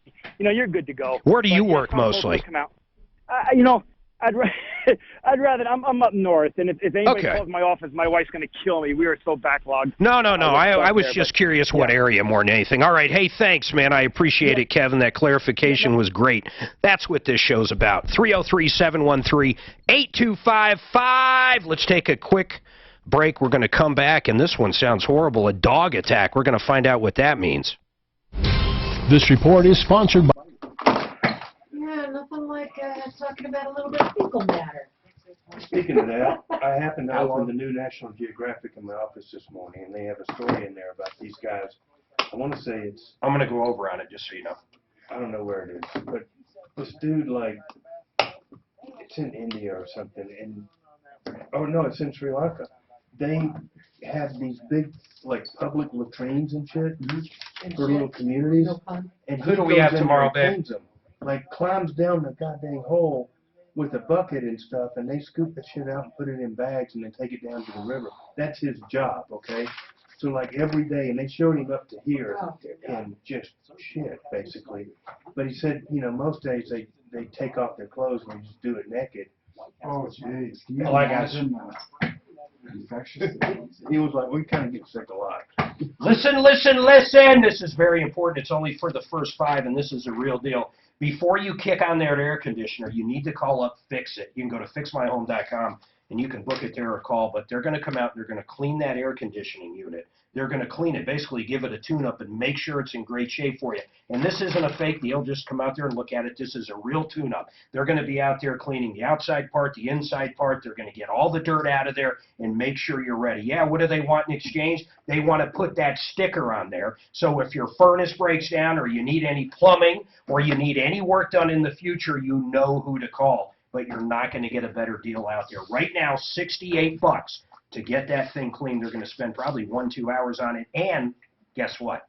They're going to do the furnace too. So you're going to get your furnace cleaned and your air conditioner. Take advantage of it before the weather changes. You will not hear this again.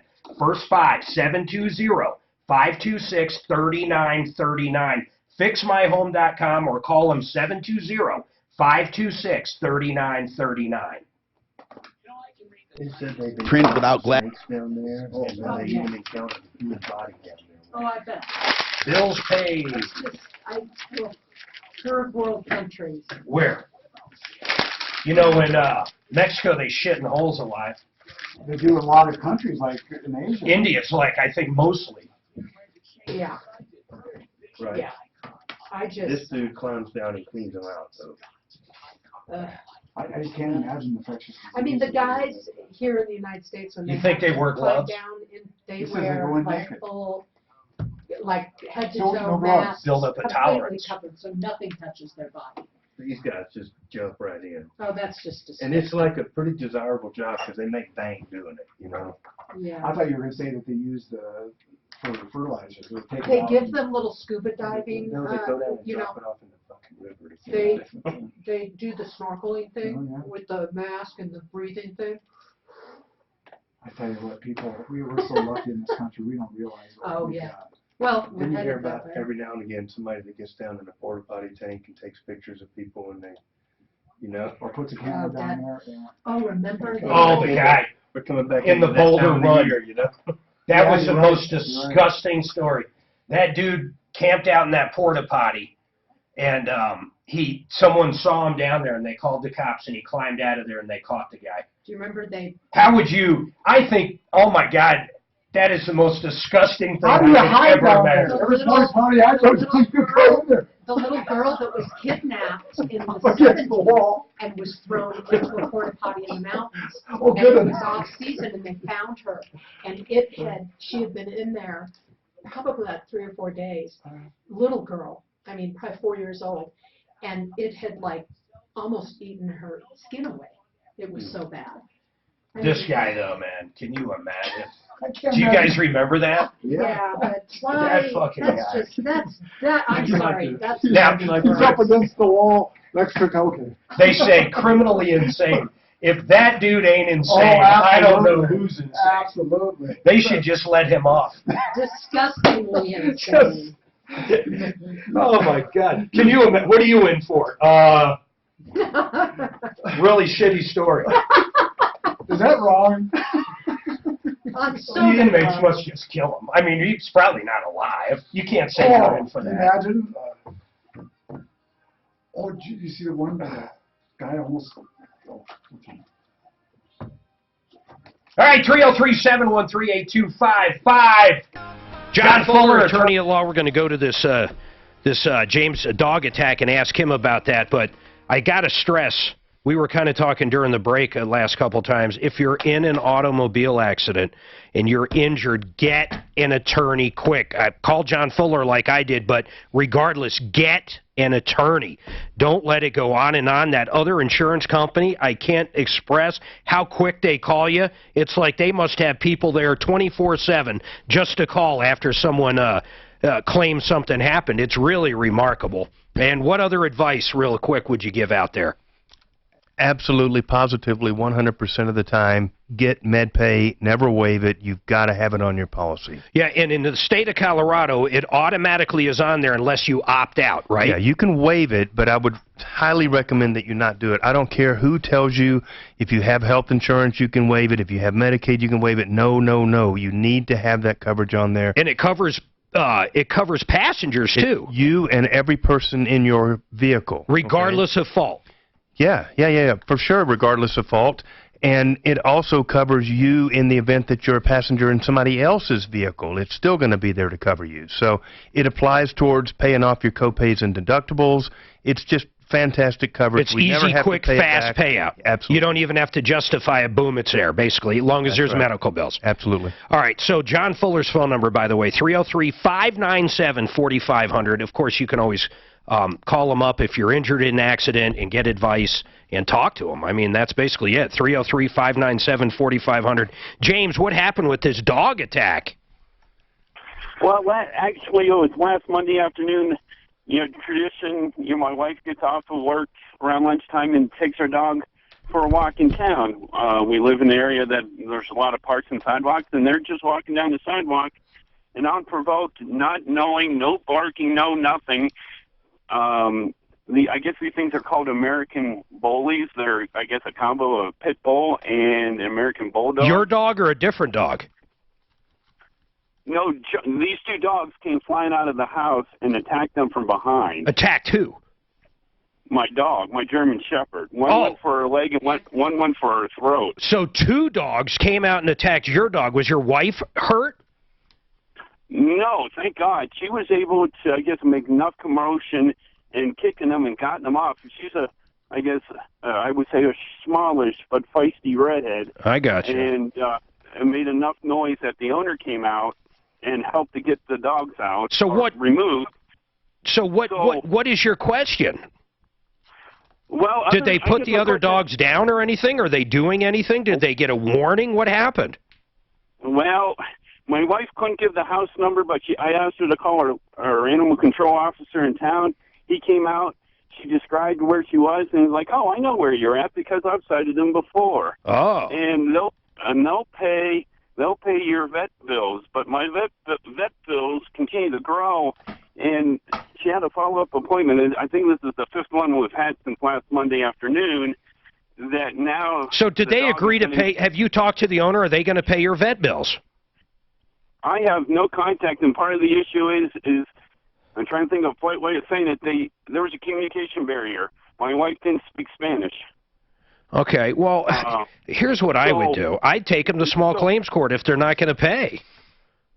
Well, I didn't know because I listen frequently, and I was worried about, one, the limitations of, because, like I said, the expenses are adding up, and now she's getting referred to an orthopedic. How much are they adding up to, James? How much are they? We're at least $1,000 now before being referred to an orthopedic because now they think there's joint damage in the left leg.